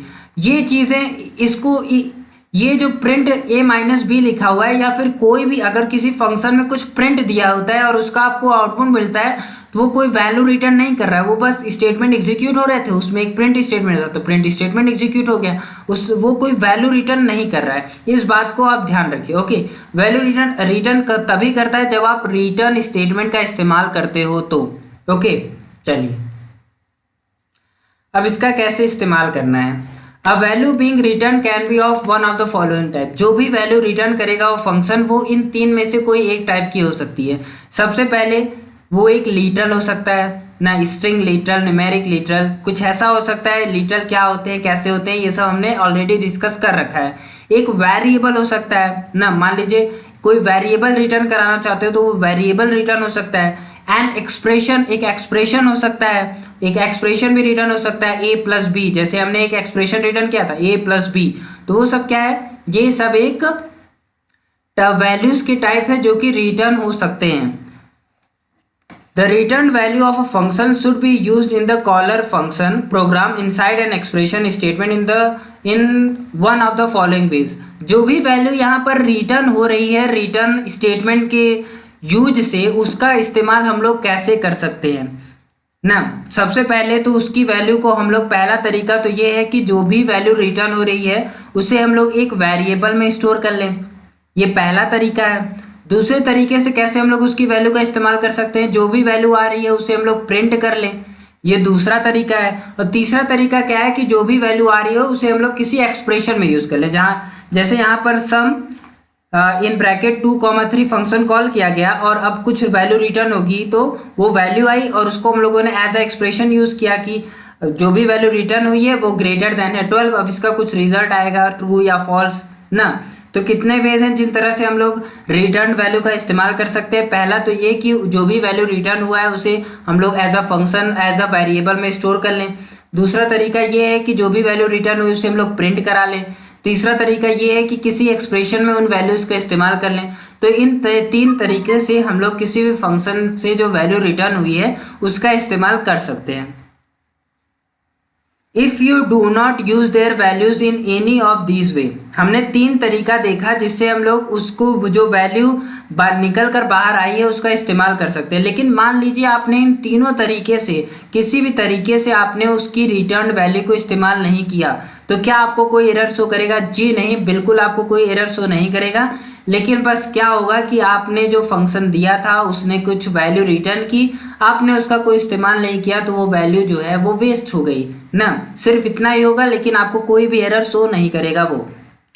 The return statement in the function execution even if it is in the middle of the function. ये पॉइंट बहुत इंपॉर्टेंट है कि जो रिटर्न स्टेटमेंट होता है वहीं पर फंक्शन का एग्जीक्यूशन एंड हो जाता है। अगर उसके नीचे कोई भी लाइन आपने लिखी है, कोई भी स्टेटमेंट आपने लिखी है, तो वहां पर उन स्टेटमेंट्स का कोई भी एग्जीक्यूशन उस फंक्शन कॉल के बाद नहीं होने वाला है। फंक्शन कॉल कहाँ एंड होगा? फंक्शन कॉल वहीं एंड होगा जहां पर रिटर्न स्टेटमेंट आ जाएगा।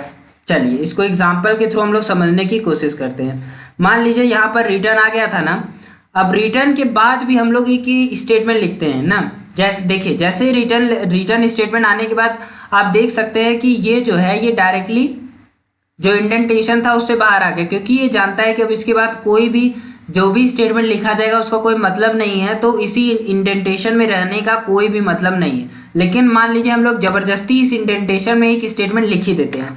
क्या स्टेटमेंट है? प्रिंट करना है हमें a इंटू बी। ओके, तो देखते हैं ये स्टेटमेंट जो है ये प्रिंट होता है कि नहीं जब हम लोग इस फंक्शन को कॉल करते हैं।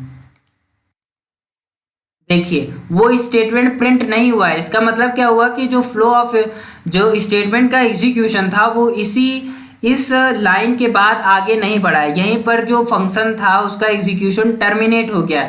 इस स्टेटमेंट का कोई मतलब ही नहीं है। ये जब भी आप फंक्शन को कॉल करोगे तो उसको इन स्टेटमेंट जो कि रिटर्न स्टेटमेंट के बाद जो भी स्टेटमेंट लिखे होंगे उनका एग्जीक्यूशन नहीं होगा। ये सिंपल सा इसका एक समरी है। यहाँ पर आप देख सकते हैं, यहाँ पर रिटर्न के बाद ये स्टेटमेंट लिखा गया था, लेकिन यहाँ पर इसका कोई भी आउटपुट नहीं आया, मतलब इस स्टेटमेंट का एग्जीक्यूशन नहीं हुआ है।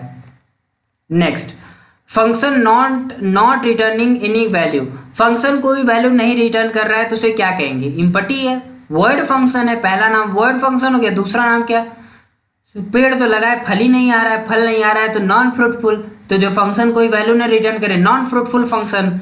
दो नाम इसके हैं, word function, non fruitful function. तो क्वेश्चन वर्ड फंक्शन या नॉट फ्रूटफुल फंक्शन के नाम से ही आता है। तो ये दोनों नाम और उसके नॉन वर्ड और फ्रूटफुल फंक्शन, ये दोनों नाम सारे नाम किसके हैं ये भी याद रखना है। सिर्फ नाम याद रखने से कुछ नहीं। अगर कोई वैल्यू रिटर्न हो रही है तो उसे नॉन वर्ड फंक्शन कहेंगे या फिर फ्रूटफुल फंक्शन कहेंगे, और वैल्यू रिटर्न नहीं हो रही है तो उसे वर्ड फंक्शन कहेंगे या फिर नॉन फ्रूटफुल फंक्शन कहेंगे। चलिए, a function that perform some action. Action तो परफॉर्म होगा, जैसे कि अगर आपने यहाँ पर देखिए, मान लीजिए ये रिटर्न नहीं लिखा गया है ना, तो वैल्यू कोई रिटर्न नहीं करेगा, लेकिन तब आप इसकी वैल्यू को वेरिएबल में भी स्टोर नहीं कर सकते, तो वेरिएबल हटाओ। लेकिन जो भी आपने स्टेटमेंट दिए उनका एग्जीक्यूशन तो होगा। यहाँ पर आपने प्रिंट दिया था a माइनस बी, तो ये तो होगा ही। वही कह रहा है कि the function that perform some action, action perform करेगा, कुछ काम भी करेगा, लेकिन कोई वैल्यू रिटर्न, कंप्यूटेटेड वैल्यू कोई रिटर्न नहीं करेगा ना। बस इतना एक फंक्शन का ड्रॉबैक है कि वो कोई वैल्यू रिटर्न नहीं करेगा, बाकी सारा काम वो करेगा। चलिए, इसको क्या कैसे दे सकते हैं? इसको वही दे सकते हैं कि या तो आप रिटर्न स्टेटमेंट ही ना लिखो, या फिर रिटर्न स्टेटमेंट लिखो लेकिन उसके बाद कोई वैल्यू ही ना दो। जब कुछ वैल्यू नहीं दोगे तो रिटर्न क्या करेगा बेचारा? जब उसके पास कोई फल ही नहीं है तो वो आपको क्या देगा ना। जब उसके पास एक्स्ट्रा कुछ है ही नहीं, पेड़ के पास कुछ एक्स्ट्रा है ही नहीं, तो वो क्या आपको वैल्यू रिटर्न करेगा? नहीं रिटर्न करेगा। तो वही कह रहा है कि या तो आप उसको रिटर्न स्टेटमेंट ही ना लिखो उस फंक्शन में, या तो आप रिटर्न स्टेटमेंट लिखो लेकिन उस रिटर्न स्टेटमेंट को कोई वैल्यू ही ना दो। तो अगर आप ऐसा करते हो तो आप एक वॉइड फंक्शन या फिर नॉन फ्रूटफुल फंक्शन क्रिएट कर रहे हो। चलिए, a word function do not return any value. ये कोई भी वैल्यू रिटर्न नहीं करता, but they return legal empty value. जब आप कोई भी लूप भी रन करते हो और जब वो लूप जो होता है टर्मिनेट होता है, तब भी वो एक वैल्यू को रिटर्न करता है, और वो क्या होती है? वो लीगल इम्पटी वैल्यू होती है, नन। मतलब जब कोई भी फंक्शन कोई वैल्यू रिटर्न नहीं करता तो वो एक लीगल इम्पटी वैल्यू रिटर्न करता है, और वो वैल्यू होती है नन ना। तो ये भी क्या करेगा? जब आप वॉइड फंक्शन का इस्तेमाल करोगे, फंक्शन नॉट रिटर्निंग एक वैल्यू, तब भी वो एक लीगल इम्पटी वैल्यू रिटर्न करेगा, none. Every word function return value none to its caller. Okay, चलिए अब इसको भी देख सकते हैं कि ऐसा कुछ हो रहा है कि नहीं। तो हम क्या करेंगे, इसको एक वेरिएबल में स्टोर करेंगे v इज इक्वल टू में ही ना, और इसे प्रिंट कराने की कोशिश करेंगे कि देखते हैं क्या आता है ना। ये देखिए नन आ गया ना, मतलब उसने क्या वैल्यू रिटर्न की, नन। और नन क्या सिग्निफाई करता है कि उसने कोई वैल्यू नहीं रिटर्न की, मतलब नन रिटर्न कर रहा है लेकिन नन ही सिग्निफाई कर रहा है कि वो कोई वैल्यू रिटर्न नहीं कर रहा है। तो ये छोटा सा कॉन्सेप्ट है ये। अच्छा, तो ये नन वैल्यू क्यों रिटर्न करता है? इसका इस्तेमाल उस तरीके में आता है जैसे आपने लिख दिया कि जब तक फंक्शन रन करेगा तब तक ये करना है, और जब फंक्शन रिटर्न कर दे नन वैल्यू तो दूसरा। जब हम लोग इफ एल्स एलिफ इन सब का इस्तेमाल करते हैं तो उस केस में ये नन वैल्यू का इस्तेमाल होता है ना। चलिए, अभी हम लोग का वो टॉपिक नहीं है तो उसके ज़्यादा डीप में उधर नहीं जाते हैं, हम लोग इधर ही देखते हैं। देखिए यहाँ पर एक नॉन वर्ड फंक्शन, एक वॉइड फंक्शन हमने क्रिएट किया था और उसे एक वेरिएबल में स्टोर किया था तो प्रिंट कराया, तो यहाँ पर नन प्रिंट हो गया। अभी हमने करके भी ये देखा प्रैक्टिकली कि हाँ नन आता है। चलिए, रिटर्निंग मल्टीपल वैल्यूज। अभी तक जितने भी हमने रिटर्न स्टेटमेंट का इस्तेमाल किया उसमें क्या हुआ कि उसमें सिर्फ एक ही वैल्यू रिटर्न हो रही थी, लेकिन एक और केस हो सकता है कि हम उससे मल्टीपल वैल्यूज रिटर्न करा सकते हैं। यहीं पर हम लोग रिटर्न लिखें ना, और रिटर्न के बाद लिखते हैं कि a प्लस बी हमको रिटर्न करके दो, फिर कॉमा लगाएं, कहें कि भैया a माइनस बी भी हमको रिटर्न करके दो, फिर कॉमा लगाएं, हम लोग कह दें a इंटू बी भी रिटर्न करके दो, और फिर कॉमा लगाएं और कुछ लिख दे। मतलब यहाँ पर आप मल्टीपल दे दो कि ये भी वैल्यू रिटर्न करो, वो भी वैल्यू रिटर्न करो, वो भी वैल्यू रिटर्न करो। तो अगर आप ऐसे रिटर्न वैल्यूज दे सकते हो, अगर कोई ऐसा फंक्शन है जो मल्टीपल वैल्यूज रिटर्न कर रहा है तो उसके साथ क्या किया जाए ना। तो सबसे पहले क्या किया जाए, the return statement inside a function body should be of the form given below. हाँ, कैसे देना है रिटर्न, जैसे कैसे वो मल्टीपल वैल्यूज को रिटर्न करेगा, चलिए वो देख लेते हैं। मैंने आपको बता दिया क्या करना है, आपको एक वैल्यू देना है जिसको रिटर्न कराना है, फिर कॉमा लगाना है, फिर स्पेस देना है, और फिर उसके बाद दूसरी वैल्यू लिखना है, और अगर आपको और वैल्यू चाहिए तो फिर कॉमा लगाना है, फिर आपको दूसरी वैल्यू देना है, फिर कॉमा लगाना है, फिर दूसरी वैल्यू देना है। ऐसे ही आप जितनी वैल्यू देना चाहें दे सकते हैं रिटर्न स्टेटमेंट के अंदर, तो वो सारी ही वैल्यूज को रिटर्न करेगा। लेकिन बात रिटर्न करने की नहीं है, वो तो सारी वैल्यूज को रिटर्न कर देगा, लेकिन बात यहाँ वो है कि उन सारी वैल्यूज को आप रिसीव कैसे करोगे ना। तो चलिए देखते हैं कि किन तरीकों से अगर मल्टीपल वैल्यूज रिटर्न हो रही हैं तो उसे कैसे रिसीव करें। सिंगल वैल्यू रिटर्न हो रही है तो हमने 3 तरीके देखे थे, जैसे वो कैसे उसकी वैल्यू को हम लोग यूज कर सकते हैं। लेकिन अगर मल्टीपल वैल्यूज रिटर्न कर रहा है कोई फंक्शन तो उसकी वैल्यूज को कैसे इस्तेमाल करना है। तो पहले देख लेते हैं ये पॉइंट क्या है। A function call statement should receive और use the return value in one of the following ways. अब देखते हैं कि कैसे हम लोग जो वैल्यूज रिटर्न हुई है उनका इस्तेमाल करते हैं। तो either receive the return value in the form of the tuple variable. पहला तरीका तो ये है कि आप उसे एज अ टपल, एक टपल के फॉर्म में स्टोर कर लो। टपल के फॉर्म में कैसे स्टोर होगा चलिए देखते हैं।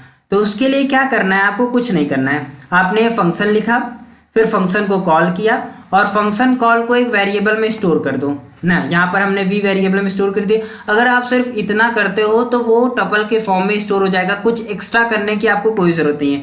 इसको हमने सेव किया और इसको हम लोग प्रिंट करते हैं।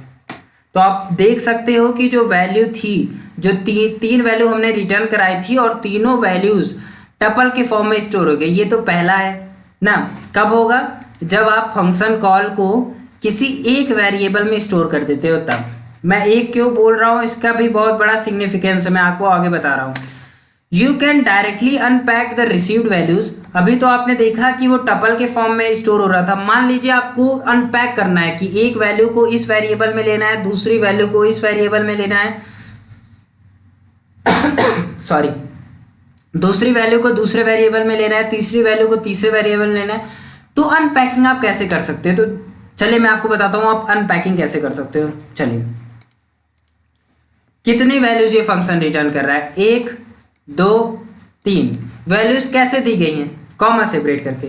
आपको कुछ नहीं करना है, आपको वेरिएबल्स भी कॉमा सेपरेट करके देना है। v comma d comma f, 3 variables 3 values. अब हम लोग देखते हैं कि क्या 3 वैल्यूज और 3 वेरिएबल हैं तो एक वैल्यू एक वेरिएबल को मिलती है कि नहीं, और किस वेरिएबल को कौन सी पोजीशन की वैल्यू मिलेगी आप जानते होंगे, पर हम लोग देख लेते हैं एक बार प्रैक्टिकली कि ऐसी चीज़ें होती हैं कि नहीं। क्योंकि आपको बहुत सारी चीज़ें आपको पता होती हैं लेकिन आपने प्रैक्टिकली नहीं की होती है, इसलिए एग्जाम में आप कंफ्यूज हो जाते हो। इसलिए आप जो चीज़ पता है उसको भी आप करके देखो कि क्या हो रहा है। आपको पता है पहली वैल्यू पहले वेरिएबल को मिलेगी, दूसरी वैल्यू दूसरे को, तीसरी वैल्यू तीसरे को, पर हम लोग करके देख लेते हैं कि ऐसा हो रहा है कि नहीं। देखिए पहली वैल्यू a प्लस बी था ना, तो a प्लस बी कितना होगा, तो 2 + 3 5। पहली वैल्यू पहले वेरिएबल को मिली और पहला वेरिएबल प्रिंट किया तो 5 प्रिंट हो गया। दूसरा क्या था, a माइनस बी, तो 2 - 3 -1 आएगा, तो वो दूसरे वेरिएबल में स्टोर हुआ और दूसरे वेरिएबल की वैल्यू हमने प्रिंट कराई तो -1। और तीसरे वेरिएबल में क्या स्टोर हुआ था, a इंटू बी, 2 × 3 6, तो 6 उस तीसरे वेरिएबल में स्टोर हुआ, उसको प्रिंट कराया तो 6 प्रिंट हो गया। तो इस तरह से आप वैल्यूज, जो वैल्यूज रिटर्न हो रही है उनकी डायरेक्टली अनपैकिंग कर सकते हो। ओके, चलिए अब scope of a variable, scope क्या होता है ना, जैसे आप कोई भी, जैसे आप बीटेक करते हो तो फिर आप सोचते हो कि मेरा स्कोप क्या है, मैं इसको, इस चीज को करने के बाद कहाँ तक जा सकता हूँ। जैसे बीटेक करने के बाद आप फिर डॉक्टर तो नहीं बन सकते, तो वो आपका स्कोप नहीं है, वो आपके स्कोप से बाहर हो गया ना। तो क्या करते हो, आप देखते हो कि कितने रेंज में, कितना स्कोप है मेरा, कितना एरिया में कवर कर सकता हूँ, कहाँ कहाँ तक ये बीटेक की डिग्री वैलिड है। जहाँ जहाँ तक वही स्कोप होता है ना, जहाँ जहाँ आप बीटेक की डिग्री इस्तेमाल कर सकते हो वही आपका स्कोप है। उसी तरह वेरिएबल्स के भी स्कोप होते हैं ना। स्कोप बोले तो प्रोग्राम में कितने दूर तक, कौन कौन से प्रोग्राम के कौन कौन से पार्ट में आप उसकी वैल्यूज को यूज कर सकते हो, वो वेरिएबल प्रोग्राम के कितने पार्ट में वैलिड है, उसी को कहते हैं scope of a variable. Scope refers to the part of a program within which a name is legal और एसेसिबल। नेम यहाँ क्या रिप्रेजेंट कर रहा है, यहाँ पर नेम वेरिएबल को रिप्रेजेंट कर रहा है कि वो वेरिएबल प्रोग्राम के कितने पार्ट में वो वेरिएबल लीगल है और उस वेरिएबल को एक्सेस किया जा सकता है, एक्सेस किया जा सकता है, तो वही होता है उस वेरिएबल का स्कोप। अब वो स्कोप क्या होता है, कितने तरह का होता है वो स्कोप, तो वो स्कोप दो तरह का होता है, एक होता है ग्लोबल स्कोप और एक होता है लोकल स्कोप। अब एक एक करके हम लोग देखेंगे कि ग्लोबल स्कोप क्या होता है और लोकल स्कोप क्या होता है। A global variable is a variable defined in the main program. सबसे पहले ग्लोबल वेरिएबल क्या होता है, तो ग्लोबल वेरिएबल वही होगा जिसका स्कोप ग्लोबल हो ना। पर ग्लोबल वेरिएबल कहाँ दिया जाता है, वो वेरिएबल्स जो आप बिना इंडेंटेशन के अपने प्रोग्राम में लिख देते हो, बिना किसी स्पेस के, बिना किसी फोर स्पेस के या फिर बिना किसी स्पेस के आप अपने प्रोग्राम में लिख देते हो, वो होता है आपका ग्लोबल वेरिएबल। जो अपने मेन सेक्शन में वेरिएबल्स डिफाइन किए होते हैं वो होते हैं ग्लोबल वेरिएबल्स। जैसे यहां पर अगर मैं ये सब काटो ना, ये सब इतना काटो ना, मान लीजिए हमने एक वेरिएबल r डिफाइन किया, r = 10, तो मैंने इसे कहाँ पे डिफाइन किया, मैंने इसे मेन सेक्शन में डिफाइन किया, बिना किसी इंडेंटेशन की डिफाइन किया। तो इसका स्कोप क्या होगा, इसका स्कोप होगा होल प्रोग्राम। आप पूरे प्रोग्राम में इसकी वैल्यू को इस्तेमाल कर सकते हो ना। तो वही कह रहा है कि the global variable is a variable defined in the main program या फिर main section. Such variables are said to have a global scope. इसका स्कोप पूरा ग्लोबल होता है and is usable inside the whole program. इसका इस्तेमाल पूरे programme में आप कहीं भी कर सकते हो, किसी भी फंक्शन में, अदर ब्लॉक, मतलब किसी भी ब्लॉक में, फंक्शन में, कहीं पर भी, प्रोग्राम में कहीं पर भी आप इसकी वैल्यूज का इस्तेमाल कर सकते हो। ये तो हो गया ग्लोबल। अब लोकल स्कोप क्या होता है, अ local variable is a variable defined with in a function. तो ग्लोबल वेरिएबल एक ऐसा वेरिएबल होता है जो कि आप किसी विद इन अ फंक्शन, किसी फंक्शन के अंदर डिफाइन किए होते हैं ना। जैसे ये जो हमारा फंक्शन है ए, और यहाँ पर ये जो वेरिएबल्स हैं ए और बी, ये कहाँ पर असाइन किए गए हैं, ये असाइन किए गए हैं फंक्शन के अंदर। तो इनका स्कोप क्या होगा, लोकल स्कोप होगा। मतलब ये जो वेरिएबल होंगे ये with in a function he valid है, जिस फंक्शन में इसे डिफाइन किया गया है बस उस फंक्शन तक ही वैलिड है। चलिए इसको ट्राई कर लेते हैं। यहाँ पर फंक्शन डिफाइन है ना, चलिए अब इसको, सॉरी वेरिएबल डिफाइन है ना, चलिए इस वेरिएबल को प्रिंट करा के देखते हैं कि अगर हम लोग यहाँ पर प्रिंट लिखते हैं इसका मतलब यहाँ पर वही वेरिएबल्स प्रिंट होंगे जो जिनका लोकल ग्लोबल स्कोप होगा। लेकिन देखते हैं यहाँ पर ये जो फंक्शन के अंदर हमने ए को डिफाइन किया है, इसका ग्लोबल स्कोप है कि नहीं, विद इन होल फंक्शन हम लोग इसका इस्तेमाल कर सकते हैं कि नहीं। तो चलिए हम लोग प्रिंट करते हैं ए को।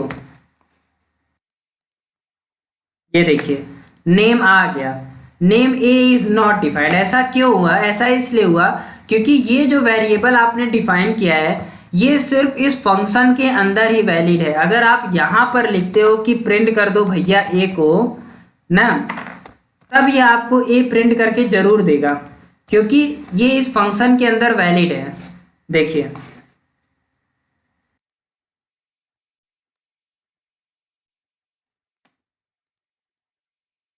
ओ, फंक्शन को कॉल ही कहाँ किया है जो फंक्शन आपको रिटर्न करके कुछ देगा?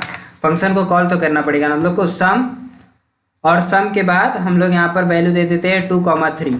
ओके, अब रन कराते हैं। तो ये देखिए 2 की क्या वैल्यू थी, सॉरी ए की क्या वैल्यू थी 2, तो 2 रिटर्न हो गई। तो अगर आप कोई भी वेरिएबल किसी फंक्शन के अंदर डिफाइन करते हो तो उसका लोकल स्कोप होता है, उसे आप विद इन द फंक्शन, उस वेरिएबल को आप with in the function he use कर सकते हो।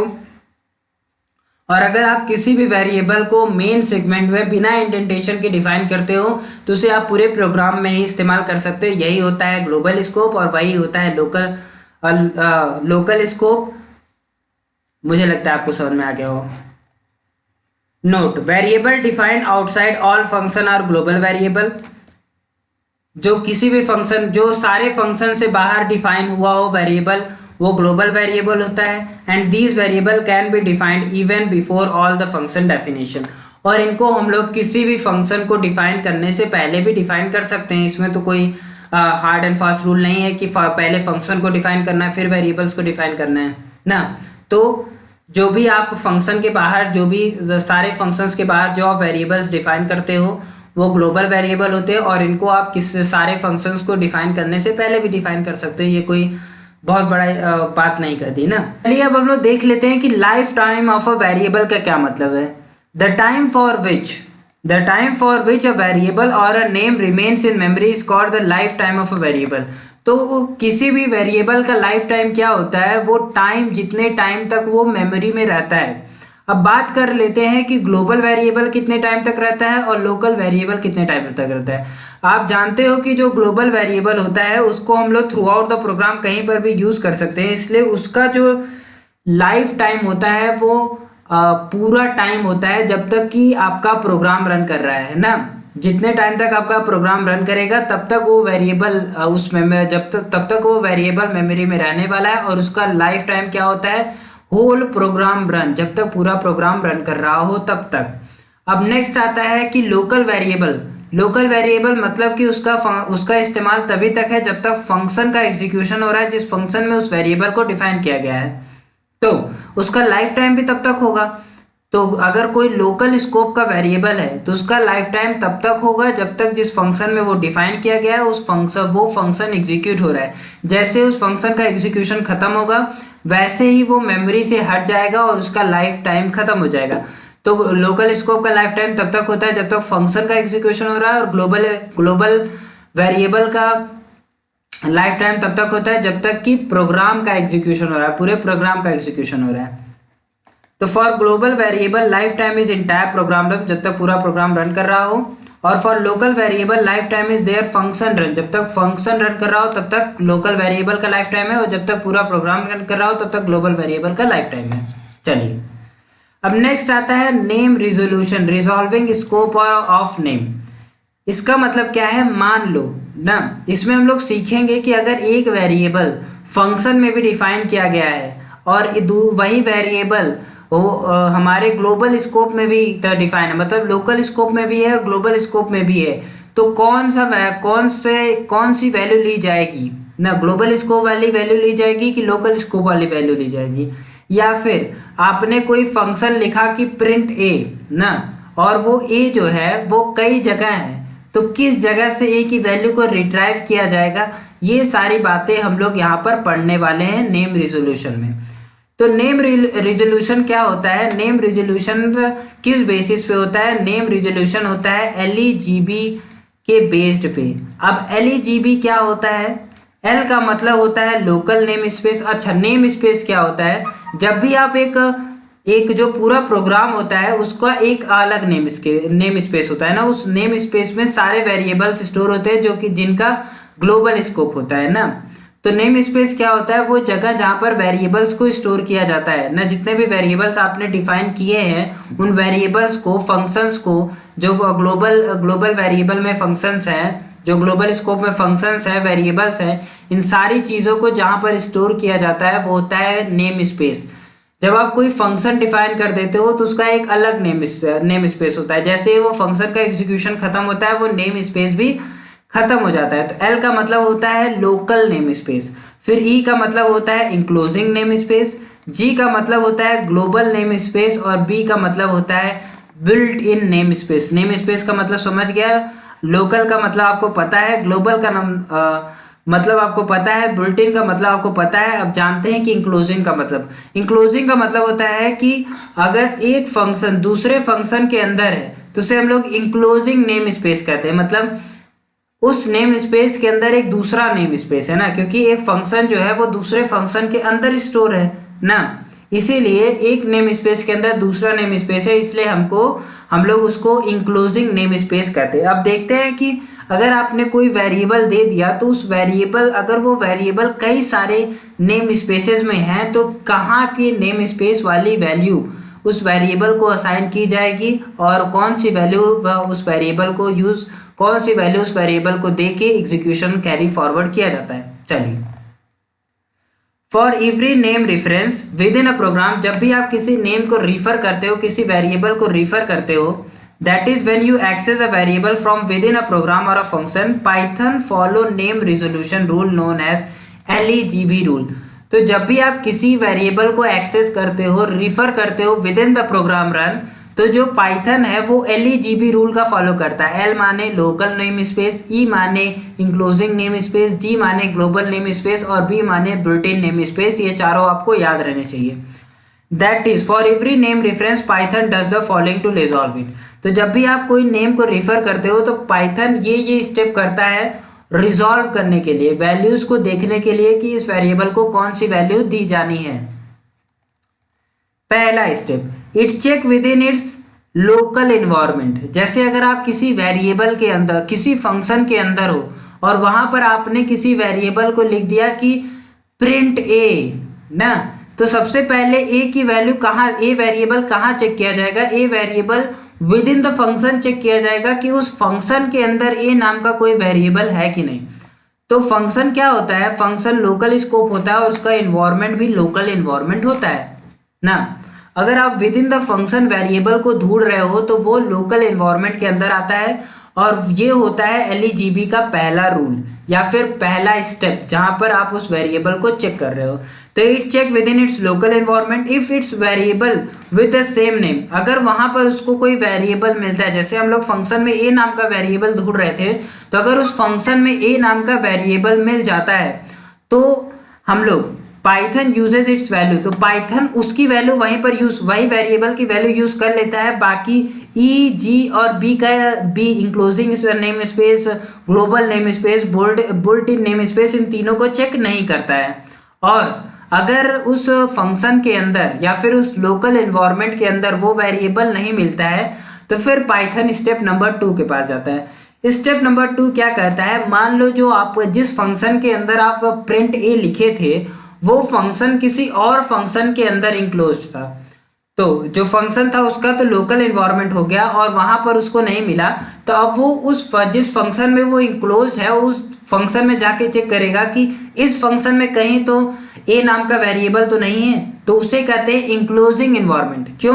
क्योंकि ये फंक्शन दूसरे फंक्शन के अंदर इंक्लोज हुआ है और अब हम लोग उस इंक्लोज्ड फंक्शन, जिस फंक्शन के अंदर वो इंक्लोज हुआ है वहां पर उस वेरिएबल को चेक करने जा रहे हैं, इसलिए इसका नाम रख दिया गया इंक्लोजिंग एनवायरनमेंट। तो वो क्या करेगा, अब वो जाएगा उस फंक्शन के अंदर जिस फंक्शन में वो इंक्लोज किया गया था और अगर वहां पर उसको वो वेरिएबल मिल जाता है तो वो उसकी वैल्यू को यूज कर लेगा, नहीं तो वो स्टेप नंबर 3 पे जाएगा। ये देख लीजिए कि स्टेप नंबर 1 पहले आएगा, अगर वहां पर अगर लोकल एनवायरनमेंट में वैल्यू मिल जाता है तो फिर 2, 3, 4 स्टेप कैंसिल हो जाएंगे। 1 में नहीं मिलता है तब 2 पे जाएंगे, 2 में नहीं मिलेगा तब 3 पे जाएंगे, 3 में नहीं मिलेगा तब 4 पे जाएंगे। इस बात का ध्यान रखें।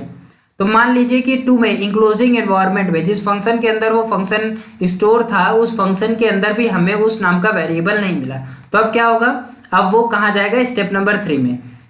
तो Python now check the global environment. अब ग्लोबल इन्वायरमेंट क्या होता है, अब वो क्या करेगा, वो विद इन द प्रोग्राम जितने भी मेन स्टेटमेंट्स होंगे, मेन सेक्शन में जितने भी वेरिएबल्स आपने असाइन किए होंगे उन सारे वेरिएबल्स में चेक करेगा कि कहीं तो ग्लोबल स्कोप वाले वेरिएबल्स में तो ये वेरिएबल नहीं है।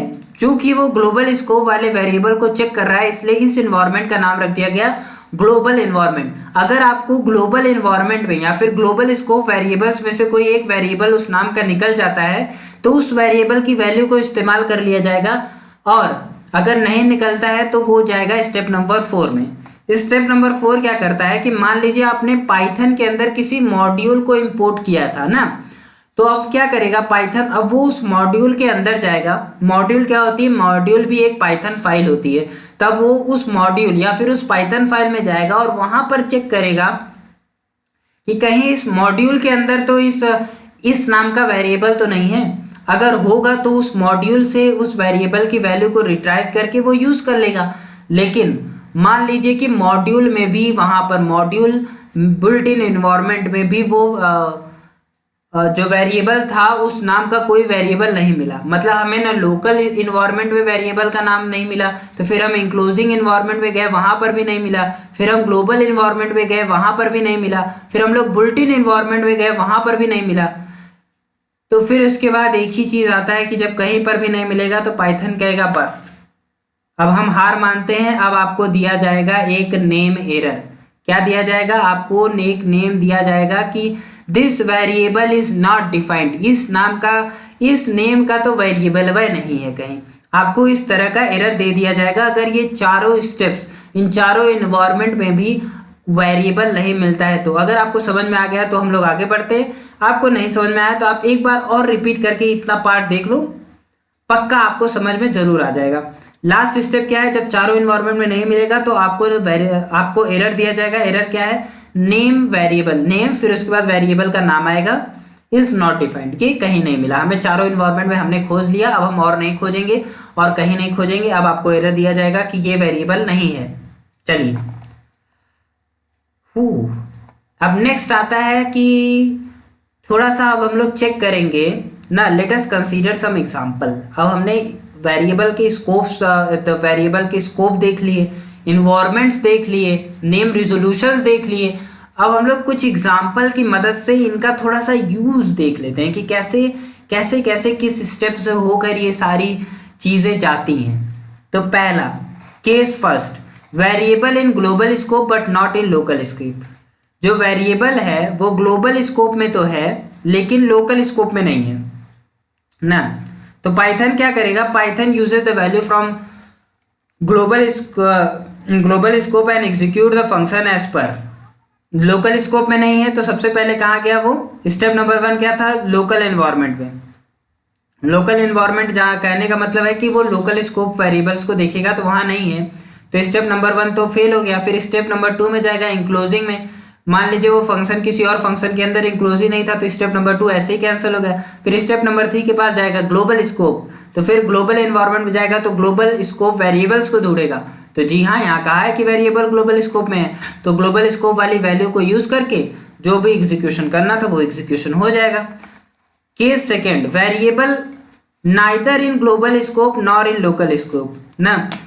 जो वेरिएबल है ना वो ग्लोबल स्कोप में है और ना वो लोकल स्कोप में है, और हम लोग मान रहे हैं कि यहाँ पर कोई भी मॉड्यूल इंपोर्ट नहीं किया गया है, तो स्टेप नंबर 4 ऑलरेडी कैंसल्ड है। तो पाइथन क्या करेगा, पाइथन आपको नेम एरर देगा, नेम वेरिएबल का नाम नॉट डिफाइंड, ये एरर आपको दे दिया जाएगा। फिर step number 3, same variable name in local scope as well in global scope. वही वेरिएबल का नाम लोकल स्कोप में भी है और ग्लोबल स्कोप में है। तो मैंने आपको क्या कहा था कि जब भी कोई वेरिएबल को ढूंढा जाता है तो सबसे पहले कहाँ ढूंढा जाता है, लोकल स्कोप में ना, लोकल एनवायरनमेंट में। लोकल एनवायरनमेंट बोले तो लोकल स्कोप वेरिएबल्स में ढूंढा जाता है।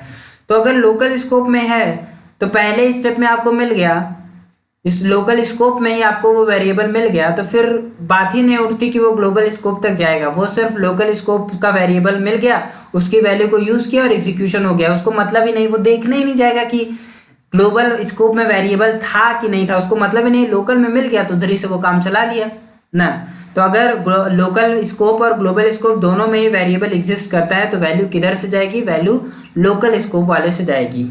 चलिए, अब कुछ लोग कहेंगे कि फंक्शन के अंदर था और फिर उसके बाद हमारे उसमें भी था, बिना इंडेंटेशन वाले में था, और खोज रहे थे हम उसको बिना इंडेंटेशन करके, तो काहे वो फंक्शन वाली वैल्यू नहीं लिया। भैया जब आप लोकल स्कोप में उसको दो, जब आप उसे ग्लोबल स्कोप में रहकर ढूंढोगे तो वो ग्लोबल स्कोप के पास क्यों जाएगा। ये एक्सट्रीम कंडीशन की बात हो रही है कि आप फंक्शन के अंदर जाकर उस वेरिएबल को स्टोर कर रहे हो। चैप्टर क्या पढ़ रहे हो आप लोग, चैप्टर पढ़ रहे हो वर्किंग विथ फंक्शन, तो हम लोग हर चीज फंक्शन के अंदर जाके कर रहे हैं। अगर आप फंक्शन के अंदर हो तब वो लोकल वेरिएबल, और लोकल वेरिएबल फिर इंक्लोजिंग, फिर ग्लोबल वेरिएबल, और फिर उसके बाद बुल्ट इन। लेकिन अगर आप फंक्शन से बाहर हो फिर लोकल और इंक्लोजिंग ये दो स्टेप ऐसे ही कट जाते हैं क्योंकि आप फंक्शन से बाहर हो ना, तो फिर ग्लोबल स्कोप में चेक होगा और फिर बुल्ट इन में चेक होगा। तो इस बात का ध्यान रखें कि ये जो सारे स्टेप्स हैं, ये सारे स्टेप ये मान कर दिए गए हैं कि आप जो वेरिएबल ढूंढ रहे हो वह विद इन द फंक्शन के अंदर से ढूंढ रहे हो। ओके, चलिए, What if you want to use the global variable inside the local scope? ना, मान लीजिए अगर आपको कोई global variable within the local scope, local किसी फंक्शन के अंदर आपको किसी ग्लोबल वेरिएबल को यूज करना है ना, तो आप कैसे कर सकते हो। सिंपल सा तरीका है, आप उस फंक्शन के अंदर जाकर लिखो, उसके ब्लॉक के अंदर जाके लिखो, उस फंक्शन के हेडर के अंदर जो स्टेटमेंट्स लिखे जाते हैं उधर जाके लिखो। क्या लिखो, ग्लोबल लिखो, एक स्पेस दो और वो वेरिएबल लिखो जिस वेरिएबल को आप लोकल स्कोप में यूज करना चाहते हो ना। किस तरह से, एग्जाम्पल, मान लीजिए एक टाइगर नाम का वेरिएबल था जो कि ग्लोबल स्कोप में था, लेकिन इस टाइगर्स नाम के वेरिएबल को आप लोकल स्कोप में यूज करना चाहते हो तो कैसे देंगे, ग्लोबल लिखेंगे, एक स्पेस देंगे और फिर उस वेरिएबल का नाम लिख देंगे। ओके, तो अब इसका एग्जीक्यूशन देख लेते हैं। तो सबसे पहले टाइगर फ्लो ऑफ एग्जीक्यूशन कहाँ से स्टार्ट होगा, इधर आया, वो देख लिया कि एक फंक्शन state1 नाम का था, बस इसके आगे वो ये पूरा फंक्शन चेक नहीं करने जा रहा है कि अंदर क्या होने वाला है। ओके, अब उसके बाद डायरेक्ट वो मेन स्टेटमेंट के पास आया, उसने देखा टाइगर्स की वैल्यू 95 थी, वो स्टोर हो गई, फिर प्रिंट टाइगर्स, तो उसने 95 प्रिंट कर दिया। ओके, फिर state1, फिर फंक्शन को कॉल किया गया, और फिर उसके बाद ग्लोबल, ये जो टाइगर वेरिएबल था, अब ये क्या हुआ, ये वेरिएबल, सेम वेरिएबल आपका लोकल स्कोप में भी यूज हो रहा है ना, सेम वेरिएबल आपका लोकल स्कोप में यूज हो रहा है। फिर टाइगर की वैल्यू 15 कर दी गई ना, चूंकि global variable as a local variable use हो रहा है, इसलिए जब टाइगर की वैल्यू 15 की जाएगी तो वो सिर्फ लोकल इन्वायरमेंट में ही चेंज नहीं होगी, वो ग्लोबल इन्वायरमेंट में भी चेंज होगी। यहाँ टाइगर इज इक्वल टू 15 है ना, फिर टाइगर को प्रिंट किया, 15 प्रिंट हुआ, फिर उसके बाद कहाँ गया, फिर इधर आया प्रिंट टाइगर। हमने लोकल स्कोप से बाहर आकर ग्लोबल स्कोप में भी टाइगर्स को प्रिंट किया ना, लेकिन आपका जो आंसर होगा वो 95 नहीं होगा। बहुत लोग कह सकते हैं चूंकि लोकल इन्वायरमेंट हट गया तो उस टाइगर को जो वैल्यू मिली थी वो भी हट गई। लेकिन आप यहाँ पर ध्यान दो कि ये जो यहाँ पर ये जो ग्लोबल वेरिएबल टाइगर्स था, इसी सेम वेरिएबल का इस्तेमाल हमने लोकल स्कोप में किया था ना, इसलिए अगर आप लोकल स्कोप में इस वेरिएबल की वैल्यूज में चेंजेस लाते हो तो चेंजेस रिफ्लेक्ट होंगे ग्लोबल स्कोप में भी। इसीलिए जब हमने इसकी वैल्यू 15 कर दी और हम लोग अब ग्लोबल स्कोप में आके टाइगर्स को प्रिंट कर रहे हैं, तब भी 15 ही प्रिंट हो रहा है। फिर एक इंपॉर्टेंट बात यह है कि आप ग्लोबल वेरिएबल को as a local variable use कर सकते हो, लेकिन एक अच्छी प्रोग्रामिंग टेक्निक यही है कि आप ग्लोबल वेरिएबल को ग्लोबल वेरिएबल रहने दें और लोकल वेरिएबल को लोकल वेरिएबल रहने दें। ओके, ये एक अच्छी प्योर प्रोग्रामिंग टेक्निक है, एक गुड इन्वायरमेंट है प्रोग्रामिंग टेक्निक का। आप यूज कर सकते हो ग्लोबल वेरिएबल को एज अ लोकल वेरिएबल, लेकिन आपको ऐसा नहीं करना है जब तक until it is most required, ये बहुत ज़्यादा ज़रूरी हो तभी आप ऐसा कुछ करें, नहीं तो ग्लोबल वेरिएबल को ग्लोबल रहने दें और लोकल वेरिएबल को लोकल ही रहने दें। अब आता है mutability, immutability of argument, parameter and function call. ये सब आप पढ़ लीजिएगा, मैं इसका मतलब बता दे रहा हूँ। इसका मतलब यही है सिंपल कि क्या वैल्यूज में कोई चेंज या क्या क्या चेंजेस आते हैं ग्लोबल स्कोप के वेरिएबल्स में, लोकल स्कोप के वेरिएबल्स में, जब आप एक इम्यूटेबल डेटा टाइप को पास करते हो या फिर एक म्यूटेबल डेटा टाइप को पास करते हो as a argument for the parameters. क्या? As a argument for the parameters ना। क्या मतलब है? इसका मतलब ये है कि क्या कोई चेंजेस, क्या क्या चेंजेस आते हैं अगर आप म्यूटेबल डेटा टाइप पास करते हो एज एन आर्गुमेंट, या फिर आप इम्यूटेबल डेटा टाइप्स पास करते हो एज एन आर्गुमेंट। चलिए इसको हम लोग कुछ सैंपल कोड से सीखने की कोशिश करेंगे। तो पहले सैंपल कोड में क्या कर रहे हैं हम लोग, पास कर रहे हैं immutable type value to the function, to a function. एक फंक्शन है उसे हम लोग एक इम्यूटेबल टाइप वैल्यू पास कर रहे हैं। यहाँ पर आप देख सकते हो कैसे इम्यूटेबल डेटा टाइप वैल्यू कैसे पास कर रहे हैं। हमने एक फंक्शन क्रिएट किया हेलो नाम का ना, और फंक्शन के अंदर क्या है, प्रिंट और फिर आईडी।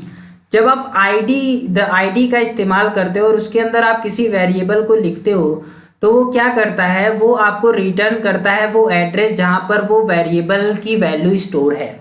जो भी वो वेरिएबल जिस भी वैल्यू को कंटेन कर रहा है वो वैल्यू कहाँ पर स्टोर है, उसका एड्रेस आपको रिटर्न किया जाता है। अगर आप आईडी सिंपल ब्रैकेट उस वेरिएबल का नाम लिखते हो तो ना। तो हमने क्या फंक्शन क्रिएट किया हेलो, और इसमें एक पैरामीटर ए है ना, और उसके बाद फिर हमने एक वेरिएबल लिया जिसे हमने एक इम्यूटेबल वैल्यू दी। क्या दिया? 10 क्या है, एक इम्यूटेबल वैल्यू है, और इस वैल्यू को अब हमने एज अ आर्गुमेंट पास किया। तो देखना है कि चेंजेस क्या क्या आ रहे हैं ना। चलिए अब इसका एग्जीक्यूशन देखते हैं हम लोग। ठीक, सबसे पहले आया यहाँ पर लाइन नंबर 1।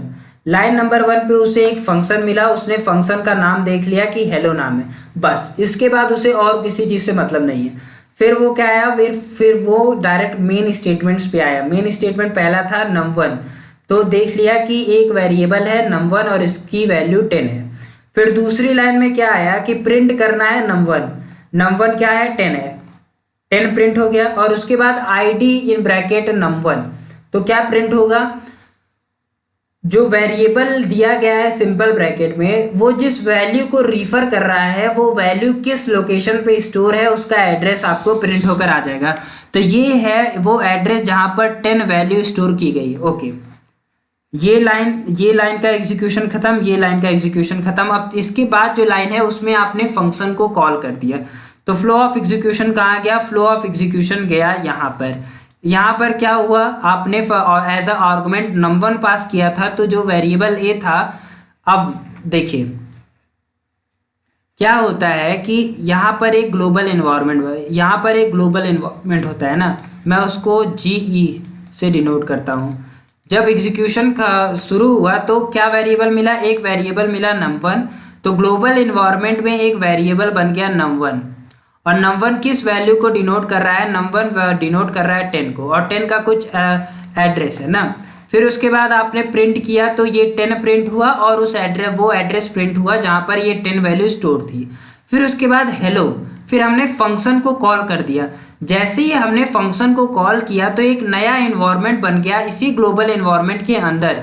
मतलब एक घर के अंदर, मान लीजिए अगर ग्लोबल इन्वायरमेंट घर है तो उसके अंदर एक नया कमरा बन गया और इस कमरे को हम लोग कहते हैं लोकल इन्वायरमेंट। फिर उसके बाद आपने आर्गुमेंट क्या पास किया था, आर्गुमेंट आपने num1 पास किया था और किस वेरिएबल में स्टोर है, ए नाम के वेरिएबल में। क्या होगा कि लोकल इन्वायरमेंट में अब एक वेरिएबल क्रिएट होगा ए नाम का, और उसे वो वैल्यू मिल जाएगी जो कि num1 को मिली हुई थी। मतलब वैल्यू कौन सी मिल गई, 10, और चूंकि वैल्यू सेम है तो इसका एड्रेस भी सेम रहने वाला है अभी तक। तो इसके बाद हमने ए को प्रिंट किया तो ए की वैल्यू क्या है, 10 प्रिंट हुई, और चूंकि वैल्यू सेम है तो एड्रेस भी सेम है। ओके, फिर उसके बाद नेक्स्ट हमने क्या किया, ए में कुछ चेंजेस लाया। क्या किया हमने लिखा a is equal to a plus 5 ना। a की वैल्यू कितनी थी, a की वैल्यू थी 10, तो 10 प्लस 5, अब a की नई वैल्यू जो है वो 15 हो गई। अब क्या होगा कि a जो 10 को यहाँ पर लोकल इन्वायरमेंट में a जो 10 को रिफर कर रहा था, अब वो क्या करेगा, अब वो 10 को रिफर नहीं करेगा, अब वो रिफर करेगा 15 को। ओके, लोकल इन्वायरमेंट में चेंज आया है, ग्लोबल इन्वायरमेंट में अभी भी कोई चेंज नहीं आया है, इस बात पे आप ध्यान दें ना। और चूंकि यहाँ पर वैल्यू बदल गई है तो इसका एड्रेस भी बदल गया होगा चलिए, तो उसके बाद हमने फिर से ए को प्रिंट किया और आईडी प्रिंट किया, तो वह नई वैल्यू क्या हो गई 15, और चूंकि वैल्यू बदल गई इसलिए आप देख सकते हैं कि इसका एड्रेस भी बदल गया है ना। फिर इसके बाद क्या हुआ कि ये फंक्शन जो है ये टर्मिनेट हो गया ना, फंक्शन खत्म हो गया। जैसे ही फंक्शन खत्म होगा तैसे ही ये लोकल एनवायरनमेंट भी खत्म हो जाएगा, तो लोकल एनवायरनमेंट हो गया डिलीट ना, लोकल एनवायरनमेंट हो गया डिलीट। अब क्या बचा, सिर्फ ग्लोबल एनवायरनमेंट। फिर उसके बाद नेक्स्ट लाइन में क्या कहता है कि आप num1 को फिर से प्रिंट करो और आईडी num1 को प्रिंट करो, तो num1 10 था तो 10 प्रिंट हुआ, और चूंकि वैल्यू सेम है तो एड्रेस भी सेम ही रहा। तो इससे हम लोग क्या कंक्लूजन निकाल सकते हैं, इससे हम लोग यही कंक्लूजन निकाल सकते हैं कि जब भी आप एक इम्यूटेबल डेटा टाइप की वैल्यू पास करते हो एज एन आर्गुमेंट, तो जो भी चेंजेस आप लोकल स्कोप में लाते हो वो चेंजेस ग्लोबल स्कोप में रिफ्लेक्ट नहीं होते। हमने देखिए आपने क्या किया, आपने वैल्यू तो num1 से ली और उसे ए वेरिएबल में दिया, लेकिन ए वेरिएबल की वैल्यूज में जो आपने चेंजेस किए वो चेंजेस जैसे ही लोकल एनवायरनमेंट खत्म हुआ, जैसे ही फंक्शन खत्म हुआ, वो सारे चेंजेस फंक्शन के एंड के साथ खत्म हो गए, उसका एक नामो निशान कहीं पर भी रिफ्लेक्ट नहीं हो रहा। आप देख सकते हैं, क्या पता कि हमारा ग्लोबल स्कोप और लोकल स्कोप खत्म हो गया तो आपको पता चल रहा है कि यहाँ पर क्या क्या हुआ था, नहीं पता चला था। तो जब भी आप केस 1 से हमको जो कंक्लूजन निकाल कर ले जाना है वो कंक्लूजन ये है कि जब भी आप इम्यूटेबल डेटा वैल्यू पास करते हो एज एन आर्गुमेंट, तो लोकल स्कोप या फिर विद इन द फंक्शन जो भी उसमें चेंजेस किए जाते हैं वो चेंजेस ग्लोबल स्कोप में रिफ्लेक्ट नहीं होते। ये है केस फर्स्ट का कंक्लूजन। अब आते हैं हम लोग केस 2 में, जहां पर हम लोग म्यूटेबल टाइप वैल्यू को पास करेंगे इन द फंक्शन। फंक्शन के अंदर हम लोग एक म्यूटेबल डेटा टाइप को पास करेंगे, और इस केस में हमारा जो म्यूटेबल डेटा टाइप है वो एक लिस्ट है ना। चलिए, तो फ्लो ऑफ एग्जीक्यूशन स्टार्ट हुआ। सबसे पहले उसने लाइन 1 को चेक किया, उसे एक फंक्शन हेलो मिला, उसने स्टोर कर लिया कि हेलो नाम का एक फंक्शन है।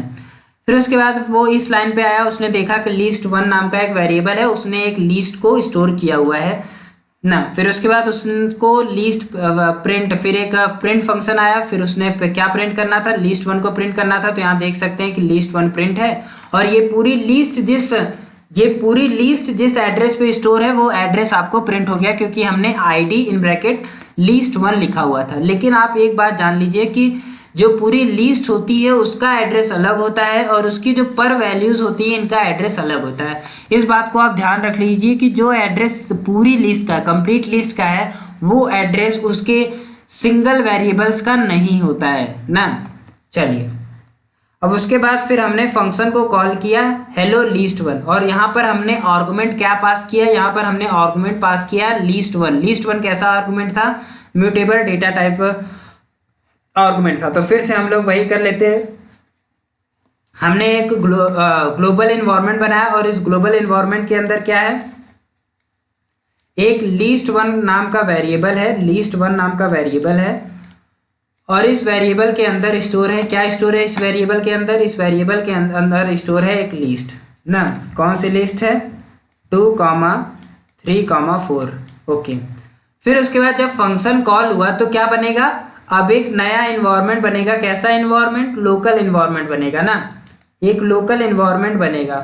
इस एनवायरनमेंट के अंदर कौन सा वेरिएबल है, ए वेरिएबल है, ए वेरिएबल लिखा गया। अब ए वेरिएबल के अंदर कौन सी वैल्यू है, यही वैल्यू है ना, यही लिस्ट की वैल्यू है। तो ए वेरिएबल जो है वो भी इसी सेम वैल्यू को, ये जो list1 है वो भी इसी सेम वैल्यू को रिफर कर रहा है, और ये वेरिएबल जो है वो भी इसी सेम वैल्यू को रिफर कर रहा है ना। यहाँ तक आपको समझ में आया, समझ में आ ही गया होगा। चलिए, अब नेक्स्ट स्टेप में क्या आता है कि हमें ए को प्रिंट करना है। तो ए क्या था, एक ये यही लिस्ट थी, तो यही लिस्ट प्रिंट हो गई। चूंकि लिस्ट सेम है इसलिए हमारा एड्रेस भी सेम है। फिर हमने चेंज लाया लिस्ट में ना, लिस्ट ए वेरिएबल में जो लिस्ट स्टोर थी उस लिस्ट पे हमने चेंज लाया ना। अब list1 भी उसी वेरिएबल को इंडिकेट कर रही है, और ए भी उसी list1 भी उसी लिस्ट को इंडिकेट कर रही है, और ए भी उसी लिस्ट को इंडिकेट कर रहा है ना, रिफर कर रहा है। फिर हमने उसी लिस्ट में एक चेंज लाया, तो क्या चेंज करने से लिस्ट का एड्रेस बदलेगा, जी नहीं, लिस्ट का एड्रेस नहीं बदलेगा। क्योंकि हमने लीस्ट के अंदर एक एलिमेंट का चेंज किया है, तो उस मान लीजिए अगर 2 जो था वो 1 का एड्रेस 1 था या फिर 1 2 था, 3 जो था इसका एड्रेस 1 3 था और 4 जो था उसका एड्रेस 1 4 था और टोटल लीस्ट का एड्रेस जो था वो 1 5 था। तो हमने लीस्ट के एक एलिमेंट के अंदर चेंज लाया है। तो ये जो एलिमेंट और कौन सा 0th इंडेक्स वैल्यू पे हमने चेंज लाया है कि 2 को जो है उसे 2 को हटाकर वहां 20 कर दो। तो 2 जिस वैल्यू पे स्टोर था, किस एड्रेस पे स्टोर था, 12 एड्रेस पे स्टोर था ना। तो यहाँ पर चेंज लाया गया, तो यहाँ से अब ये 2 हटकर क्या हो जाएगा, ये 2 हटकर 20 हो जाएगा। और क्योंकि वैल्यू में चेंज आया है इसलिए अब इसका एड्रेस भी चेंज हो जाएगा। मान लीजिए इसका जो एड्रेस है अब वो हो जाता है 25 ना। इसको हम लोग पूरा कर लेते हैं। तो किस में चेंज आया, किसके एड्रेस में चेंज आया, चेंज आया लीस्ट के एक एलिमेंट के एड्रेस में ना। लेकिन लीस्ट में कोई चेंज आया नहीं, चेंज आया। चलिए, तो उसके बाद हमने क्या किया, प्रिंट ए को प्रिंट करना था, ए प्रिंट हो गया ना। और उसके बाद एड्रेस आप देख सकते हैं बिल्कुल सेम है, क्योंकि लीस्ट के एड्रेस में कोई चेंज नहीं आया है। ये जो वेरिएबल हम एक एलिमेंट हमने चेंज किया है इसके एड्रेस में जरूर चेंज आया है ना। फिर उसके बाद आप देख सकते हैं कि जो फंक्शन है वो टर्मिनेट हो गया। फंक्शन टर्मिनेट होते ही क्या होगा कि ये लोकल इन्वायरमेंट जो है, ये लोकल इन्वायरमेंट हट जाएगा। लेकिन आप देख सकते हैं लोकल इन्वायरमेंट हटने के बाद भी जो भी चेंजेस आपने लाए थे लोकल इन्वायरमेंट के अंदर, वो चेंजेस ग्लोबल इन्वायरमेंट में भी रिफ्लेक्ट कर रहे हैं। क्यों रिफ्लेक्ट कर रहे हैं, क्योंकि जब आप इम्यूटेबल डेटा टाइप को पास किए थे, तो जैसे ही आपने वैल्यू चेंज की तो वो जो वेरिएबल उसी सेम वैल्यू को रिफर कर रहा था, अब वो वेरिएबल इस रेफरेंस को हटाकर किसी और वैल्यू को रिफर करने लगा। लेकिन जब आप म्यूटेबल डेटा टाइप को रिफर करते हो और उसके अंदर एक एलिमेंट को चेंज करते हो, तो रिफरेंस, उस वेरिएबल का रिफरेंस तो चेंज नहीं हुआ ना, सिर्फ उसके अंदर की एक वैल्यू थी, उस वैल्यू का एड्रेस चेंज हुआ। लेकिन वो जिस चीज को रिफर कर रहा था उसका एड्रेस तो अभी भी सेम है। इसीलिए जब लोकल इन्वायरमेंट खत्म हुआ, मतलब क्या, इसका मतलब यही है कि उसी सेम एड्रेस पे चेंज लाया गया है। तो जैसे ही लोकल इन्वायरमेंट चेंज हुआ तो वो जो चेंज लाया गया है वो चेंज अब ग्लोबल इन्वायरमेंट में भी रिफ्लेक्ट करेगा ना। इसीलिए इसके बाद जब ये फंक्शन का एग्जीक्यूशन खत्म हुआ, इसके बाद जब हमने लिस्ट 1 को प्रिंट किया, तब भी यहाँ पर चेंज देख सकते हैं कि रिफ्लेक्ट हो रहा है।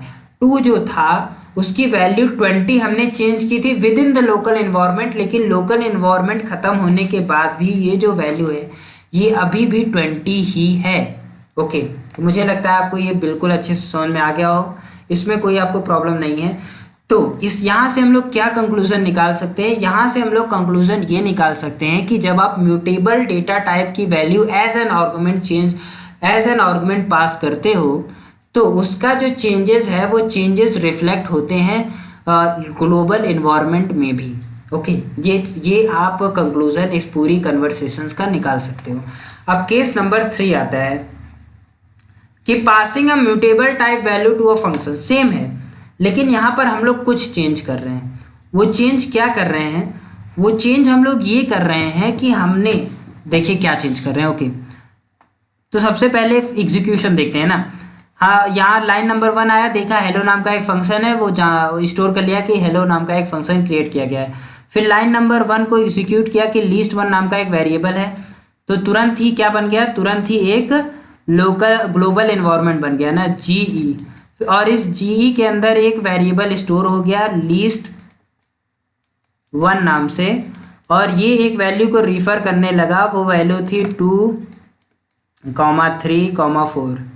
तो अब क्या होगा कि इस पूरे लिस्ट का एड्रेस मान लीजिए 23 है, और पर वैल्यू का भी हम लोग कुछ एड्रेस ले लेते हैं कि इसका 5 है, इसका 6 है, 3 का 6 है और 4 का 7 है। ओके, फिर उसके बाद क्या किया कि प्रिंट लिस्ट 1 प्रिंट हो गया ना, ये जिसका सेम लिस्ट प्रिंट हो गई और एड्रेस उसका प्रिंट हो गया जिस पर एड्रेस पे ये लिस्ट स्टोर की गई थी। फिर उसके बाद हमने क्या किया, उसके बाद हमने इस फंक्शन को कॉल, हेलो फंक्शन को कॉल किया, और वहाँ पर जो ए पैरामीटर था उसको हमने वैल्यू जो थी वो लिस्ट 1 वाली वैल्यू ही पास कर दी। तो इसके बाद क्या हुआ, इसके बाद तुरंत ही एक लोकल इन्वायरमेंट बना और उस लोकल इन्वायरमेंट के अंदर एक वेरिएबल बना, क्या ए वेरिएबल बना, और ये वेरिएबल भी इसी सेम लीस्ट को या फिर इसी सेम एड्रेस को रिफर कर रहा है, ठीक। फिर उसके बाद क्या हुआ, हमने ए को प्रिंट किया और आईडी ए को प्रिंट हुआ, तो सेम लिस्ट को रिफर कर रहा है और सेम एड्रेस को रिफर कर रहा है। तो देख सकते हैं यहाँ पर कोई भी चेंजेस नहीं है, सेम लिस्ट और सेम एड्रेस प्रिंट हो गया। फिर उसके बाद हमने क्या किया, फिर उसके बाद हमने एक लिस्ट क्रिएट किया विद इन दिस, एक के नाम का, और के नाम का लिस्ट हमने के नाम का लिस्ट हमने क्रिएट किया, क्या है 10 है, कॉमा 20 है और कॉमा 30 है ना। तो इस लिस्ट का भी कुछ एड्रेस होगा, मान लीजिए इसका एड्रेस जो है वो 90 है, और इसकी पर वैल्यू का भी एड्रेस देख लेते हैं। मान लीजिए इस पहली वैल्यू का 91 है, 20 का 92 है और 30 का 93 है ना। फिर हमने क्या किया कि a इज इक्वल्स टू के, ए इज इक्वल्स टू के, मतलब ए जो अभी तक किसको रिफर कर रहा था, लिस्ट वन को रिफर नहीं कर रहा था, इस लिस्ट को रिफर कर रहा था जो कि 23 एड्रेस पे स्टोर थी। फॉर एग्जांपल 23 एड्रेस पे स्टोर है नहीं, एग्जाम्पल में हमने ले लिया एज अ नंबर की 23 एड्रेस पे जो लिस्ट स्टोर थी उसको अभी तक ए रिफर कर रहा था इस स्टेप से पहले, इस स्टेटमेंट से पहले। लेकिन जब आपने ए इज इक्वल्स टू के लिख दिया तो ये जो रेफरेंस है अब वो यहाँ से हटकर अब वो किसको, इस लिस्ट को रिफर करने लगा जो 90 एड्रेस पे स्टोर है। ओके, फिर हमने इसकी वैल्यू में चेंज लाया कि जो 0th वैल्यू था वहाँ से 10 हटकर 20 हो जाए ना, तो यहाँ 10 हटकर 20 हो गया तो इसके एड्रेस पे भी चेंज होगा। मान लीजिए इसका एड्रेस जो 91 था वो 96 हो गया ना। फिर इसके बाद हमने ए को प्रिंट किया और लिस्ट वन को आईडी ऑफ ए को प्रिंट किया, मतलब ए को प्रिंट करना है, उस लिस्ट को प्रिंट करना है और उसका एड्रेस प्रिंट करना है। तो देखिए अब एक नई लिस्ट प्रिंट हुई जो कि के थी और के में कुछ मॉडिफिकेशंस लाए गए थे, तो उस जो के लिस्ट थी वो लिस्ट ए को दी गई और फिर उस पर कुछ मॉडिफिकेशंस लाए गए। यहाँ पर 10 को 20 किया गया तो वो आपको चेंज रिफ्लेक्ट हो रहा है और वो दूसरे लोकेशन दूसरे एड्रेस पे स्टोर होगी तो वो दूसरा एड्रेस भी आपको यहाँ दिख रहा है। फिर उसके बाद क्या हुआ, फिर उसके बाद ये जो फंक्शन था ये टर्मिनेट हो गया। जैसे ही फंक्शन टर्मिनेट होगा क्या होगा, ये लोकल एनवायरनमेंट खत्म हो जाएगा और इसके अंदर जो भी काम हुआ था वो सब भी खत्म हो जाएगा। अब आप देख सकते हैं कि लोकल एनवायरनमेंट खत्म होने के बाद ग्लोबल एनवायरनमेंट में कोई भी चेंज नहीं आया है ना। देख सकते क्या चेंज आया, कोई नहीं, 2 3 4 ही है, सेम लोकेशन पे सारी चीज़ स्टोर हुई है। तो अगर आप अब लिस्ट वन को प्रिंट कराते हो और आईडी ऑफ लिस्ट वन को प्रिंट कराते हो तो आपको सेम मिलेगा जैसा आपको पहले मिला हुआ था। तो चेंज क्यों नहीं आया, चेंज इसलिए नहीं आया क्योंकि जो रेफरेंस था ए का वो चेंज तब आएगा ना जब आप सेम लोकेशन पे को रिफर करोगे, लेकिन सेम लोकेशन को तो रिफर किया ही नहीं आपने ए को। फिर के नाम के जो के में जो लिस्ट स्टोर थी उसका कुछ और लोकेशन था और उस लोकेशन को आपने ए का जो रेफरेंस था वो लिस्ट वन वाली लिस्ट का जो रेफरेंस था वहाँ से हटाकर के वाली जो लिस्ट है वहाँ के रेफरेंस में डाल दिया। तो वहाँ अब जब ए जो है वो नई लिस्ट को रिफर करने लगा तो चेंजेस भी आए, वो नई लिस्ट में आए। और वो लिस्ट कहाँ क्रिएट हुई थी, वो with in the local scope वो लिस्ट क्रिएट हुई थी। और जैसे ही आपने लोकल एनवायरनमेंट आपका खत्म हुआ वो लिस्ट खत्म हो गई, वो चेंजेस खत्म हो गए और आपके ग्लोबल वेरिएबल में या फिर आपके ग्लोबल स्कोप में जो भी वेरिएबल्स थे उसमें कोई भी चेंजेस नहीं आए। तो यहाँ से हम लोग क्या कंक्लूजन निकाल सकते हैं, यहाँ से हम लोग एक कंक्लूजन ये निकाल सकते हैं कि भले ही आप म्यूटेबल डेटा टाइप की वैल्यू पास किए हो, लेकिन अगर आप उसका जो रेफरेंस है यहाँ पर ये जो पैरामीटर को जो mutable data type value pass की गई थी अगर आप उसे हटाकर किसी और वैल्यू को उसमें चेंज नहीं ला रहे हो, किसी और वैल्यू को रिफर करने लगते हो, तो फिर जो ग्लोबल स्कोप में वेरिएबल्स हैं उनके वैल्यूज़ में वो चेंजेस जो आप लोकल एनवायरनमेंट में कर रहे हो वो ग्लोबल एनवायरनमेंट में रिफ्लेक्ट नहीं करेंगे। इसे मैंने यहाँ पर देखिए पूरा समराइज कर दिया है। ये तीनों केसेस, ये जो तीनों सैंपल कोड्स हमने अभी तक पढ़े, इन तीनों सैंपल कोड्स को मैं यहाँ समराइज कर दे रहा हूँ। पहला, change in immutable data types are reflected in the caller function are not reflected. यहाँ पर ऐड कर लीजिए आर नॉट रिफ्लेक्टेड ना, अरे कहाँ नॉट लगा रहे हैं यार, हम भी पागल हो गए हैं। यहाँ पर आर नॉट रिफ्लेक्टेड, नॉट लिखना भूल गया, आप लिख लीजिएगा। अगर आप इम्यूटेबल टाइप की वैल्यू पास कर रहे हो तो उसमें जो भी आप चेंजेस लाओगे कॉलर फंक्शन में या फिर लोकल एनवायरनमेंट में वो चेंजेस आपको ग्लोबल एनवायरनमेंट में कहीं भी रिफ्लेक्ट नहीं होंगे। ये यूनिवर्सल ट्रूथ है, ये चेंज नहीं होने वाला ना। फिर आता है change if any immutable type. लेकिन अगर आप म्यूटेबल टाइप की वैल्यू को पास कर रहे हो तो जो ग्लोबल एनवायरनमेंट में आप चेंजेस लाओगे वो रिफ्लेक्ट करेंगे ना, are reflected in caller function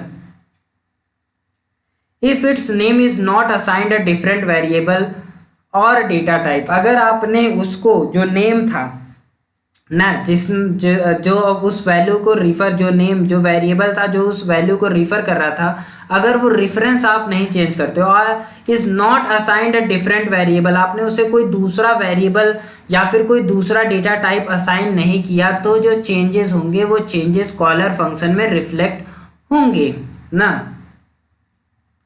and are not reflected in the caller function, और वो नहीं रिफ्लेक्ट होंगे कॉलर फंक्शन में अगर आपने उसे कोई दूसरा वेरिएबल या फिर डेटा टाइप असाइन कर दिया। तो यहाँ से आप कॉलर फंक्शन में कंफ्यूज हो गए होंगे। मैं आपको सिंपल मतलब बता दे रहा हूँ कि अगर आप इम्यूटेबल टाइप की वैल्यू पास कर रहे हो तो लोकल एनवायरनमेंट में जो भी चेंजेस होंगे वो चेंजेस आपको ग्लोबल एनवायरनमेंट में रिफ्लेक्ट होते हुए नहीं दिखेंगे।